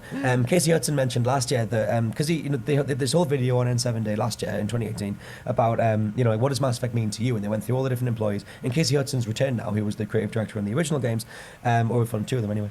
And he was asked, like, what does Mass Effect mean to you? And he said it means coming into the studio every day, dreaming about what the next Mass Effect game can be. What? If that's what he really said, that's like, what does Superman mean to you? It means in the future I'm going to write a story about Superman. It's like, what? Yeah, it's kind of your job, mate. It's not what it was, not what it is, but what it will be. It's like, I don't know what it's going to be. I can't wait to do that. It's like, Sounds like do Casey that Hudson. now. Oh my god. Imagine the meeting where they like, okay, we are going to discuss today the story of Mass Effect 3. So, the story is going to be this, and this. And, excuse me, Casey, where's the second half? Well, I didn't finish that dream. I'll finish it today when I go to sleep. So, you just wait. You'll get it tomorrow. Like, what? Dreams up a DLC. We need a DLC. Give me a night and it'll be okay. Really? Yeah, there's a lot of stories of people who were depressed or didn't have any friends, or they were going through a tough time, and they played the game and they could relate to the characters, and they had a moment of catharsis from Garrus or Tali or whomever, and they really liked it as this personal sort of form of media, allowed them to get on with their lives. There's always some personal anecdote. I think that's fine. That's cool. But I remember I asked this question in my channel a few years back. I got quite a few responses. It was kind of interesting to see what these things were. And most of the responses were intelligent. They were more like, well, this is what a science fiction opera I was interested in. I love science fiction. I loved writing. It encouraged me to write more, encouraged me to seek out new stories and learn about the genre, look at comic books. Like, there's lots of responses like that. So for the creator or the supposed creator of the series to say, well, it just means I'm going to make more Mass Effect, you're like, yeah, it's not exactly what you want to hear. You want to hear, like, it's my life. It's like something simple, like it's what I do. It's me. It's all there is. Or, you know, it's the best part of my life. Or, you know, it's the hardest part of my life. Like something like that. It's like, okay, yeah, he's trying. He's every day he's trying. Great. As opposed to, yeah, I'm going to do that tomorrow. It's like, thanks, Casey. And then also in that year, it was said, one of the Bioware representatives said that the IP certainly isn't dead. So they're very much aware of it. And I think that considering how much Anthem was this massive stumble, and even Dragon Age 4 is kind of being talked about as another live service game, Mass Effect is kind of an easy win if they do it right and they tease it right and whatever. But do you think with all that stuff in mind, they should wait? They should give it a nice, massive, long window before they come back again? Ooh, I don't Or do they need know. it? I don't know. I think it was 2016 was Andromeda, wasn't it? Yep. So I think I would be happy with it in the next couple of years, but it's not going to come out in the next couple of years because of Dragon Age 4 and all the Yes. other stuff. So I'm happy to wait for it, and I think like giving it some breathing room and cooling off time is definitely a good idea. But like all I ever think about is Elder Scrolls 6 and how long it's been since Skyrim. So I like if it's even. I don't think Mass Effect needs cooling off time. It just needs more time. It needs people who actually know what they're talking about, writers who know what they're doing, how to fix the problems of the past and learn from them. I don't think it needs a cooling off period. Obviously, they can't work on it because they're working on so many other things. But it should always be, they should be like a small team just constantly figuring out the story before they do anything. It's like they needed a cooling off period. It's like they had 5 years to build Andromeda and they messed it up. It's like, well, you can't do it then, can you? You don't have the capacity. We can't trust you anymore. Don't forget what happened also with Anthem, the 6 Yeah. years just doing nothing, and then the developers on E3, oh, this is what we're doing. Okay. Okay. Like, really? What have we been doing for 6 years? Like, imagine you had $100 million to make the next Mass Effect game. What would you do? Well, you plan it all out the first at least 3-4 months. Past that, you're making too much. Your scope would be too big. You're figuring out what you're going to do, how long will this experience be, and then you're going to figure out how you're going to do it. So you're making a creative doc and you're making a technical doc. And then once you finish those docs, that's it. You're done. Everything is conceptually finished in terms of what you're going to do, and then you go to the visual artists, you go to the developers and the game designers, and then they start drawing up their ideas to fit in within the design doc and the technical doc. And that's pretty much it. You just build it after that. And yeah, there's going to be, hiccups along the way. You might not be able to do major components. You scale it down, you simplify it. That's fine. They did that, I think, with Mass Effect 2. They wanted to do too much, or they weren't sure what to do exactly with, let's say, the Hammerhead. They scaled it down. They brought it out later, whatever. But you don't change things the way they've done, or try things they haven't tried yet. You get that figured out before you even start. So it wouldn't take that long. Just get the right people. Hopefully not the same team, because I don't know who knows if they're better at using Frostbite nowadays or not. It's kind of... I don't think they got the tool set. Really, yeah, they said they're using it for Dragon Age 4, and you're like, okay, I guess that's a good idea, but it's still a mess. Like, go back to a tool set that everyone likes and say, okay, we're doing Unreal, or we're doing, whatever. Use it. Great, cool. But everything should be figured out now. They've had plenty of time. The writers are either twiddling their thumbs, or the designers are on vacation. Like, I don't know what they would be doing. They're not building the thing. They're just sitting there going, yay, work, we have a job, yay. But they're not actually doing it. Like, they should be figured out way in advance. There should be like 5 different ideas. 5 different pitches for the next Mass Effect game. They should be fighting each other. Who's gonna? The first match should have been just like a brainstorming session, where they like split up into 5 teams, and at the end of the month they just like, okay, Team A has this idea, Team B has this idea, Team C has this idea, and so on and so forth, and then they basically just pick one of them. That sounds doable and profitable for them. That's the thing with Bioware, is that they jump in halfway through with the ludicrous ideas like procedural generation, or they want dynamic weather events and things like that before they've actually got the groundwork for the game. And these are all things which you do later, but they don't understand that core concept of prototyping your core game design and then you build around that. I don't think they've really kind of got that, especially with Frostbite anyway. They seem to go back and like just throw everything out the window, including baby with the bathwater, and redo everything from the ground up. Yeah, I mean, we're going to be speculating on our stream on Saturday on what the Reaper should be doing. So I don't think we have to continue more in this video, because this is where they actually start talking about things. And I think we've agreed that these folks are, as much as fans as they are of the franchise, they don't really have too many creative chops for bringing out ideas as much as I wouldn't say the casual watcher or player, but the people that I associate with, like UDP and other people on my Discord, they got crazy number of ideas, and they write them out and they figure them out. They have other documents online.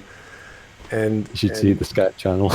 Yeah, in our channel, there's this one guy, he just doesn't stop. It's like, you know what? This sucks. I had to make a different Discord text channel just for him, because he just kept typing in the casual chat. I'm like, okay, can we move this over here? You can talk all you like. So I'm going to stop the video here. I think we're going to have fun on Saturday brainstorming, because we always do that anyway. And these guys, I mean, they're lovely people. I'm sure they're great. They love the games. Bravo. But I think we have a bit higher level of rationale, logic, and reference to the original lore to make a better series of ideas. And hopefully, through all of our rambling, we'll have some cogent concepts I might do a video on that. If you were to reboot the series, what would you do? And I'm going to take the best ideas and slam them together. And hopefully that'll work out. So hopefully you guys will tune in on Saturday. And when you do have ideas, either write them down in the comments, write them down on Discord. Twitter me, whatever you like, and it'll be fun to discuss on our Mass Effect spitballing stream. Okay, is there anything else you guys want to talk about before we go? I'm good. You're great. Thanks. Well, the only last thing I would mention is that they think, or at least it is my impression of them, that they believe that Dragon Age 4 will be a success and that Bioware will continue. And they probably sound really optimistic, and I'm not optimistic of Bioware's future, not at all. Well, Bioware's got this habit of this kind of Return of the King, like we're back, we're AAA, we've got all this magical stuff, and they just need to go back to being small, focused, get things dedicated out to rebuild that player trust. And if I wanted to do that, it's like if Andromeda was actually a very, very simple concept, because all you have to do is kind of go Mass Effect 1 plus Homeworld, and that's it. Yeah, that's all what they have to have done. We'll see probably when they show something of Dragon Age 4, because Anthem just doesn't exist anymore. It's just non-existent. Like someone hears about Anthem and wait, what? What are you talking about? Is the game from BioWare? BioWare made that game? What? I don't know about that game. Well, Cataclysm was released this week, apparently. I didn't cover the news because I don't care. I saw it posted. I was like, yep, not interested anymore. I might make another news item maybe weeks from now to see how it's doing, but... Congratulations to all the people who are still playing this game. Yeah, there's probably like less than 100 or God knows what the number is, but took them months to have the thing they said they were going to do. Well, that's the unfortunate side effect, is this that Edmonton really, really screwed up the game, and now it's the Austin studio that have been handed this mess. And it's really unfortunate that if Austin can't get this out, if they can't fix this, then they might be on the chopping block. So it's just that Edmonton gets off scot-free. That's just ridiculous. Yeah, I don't know. It's not something that I want to even, like, geez, Bioware, something has to give. And if you don't do well with your next game, like, what is, like, 3 strikes are out? Like, what is EA going to do? I think it's like studio equals live, and they've only got 2 lives left, haven't they? So yeah, I don't know. Anyway, thanks guys for joining in. We'll see you soon, and have yourself a rest of the day. Great rest of the day.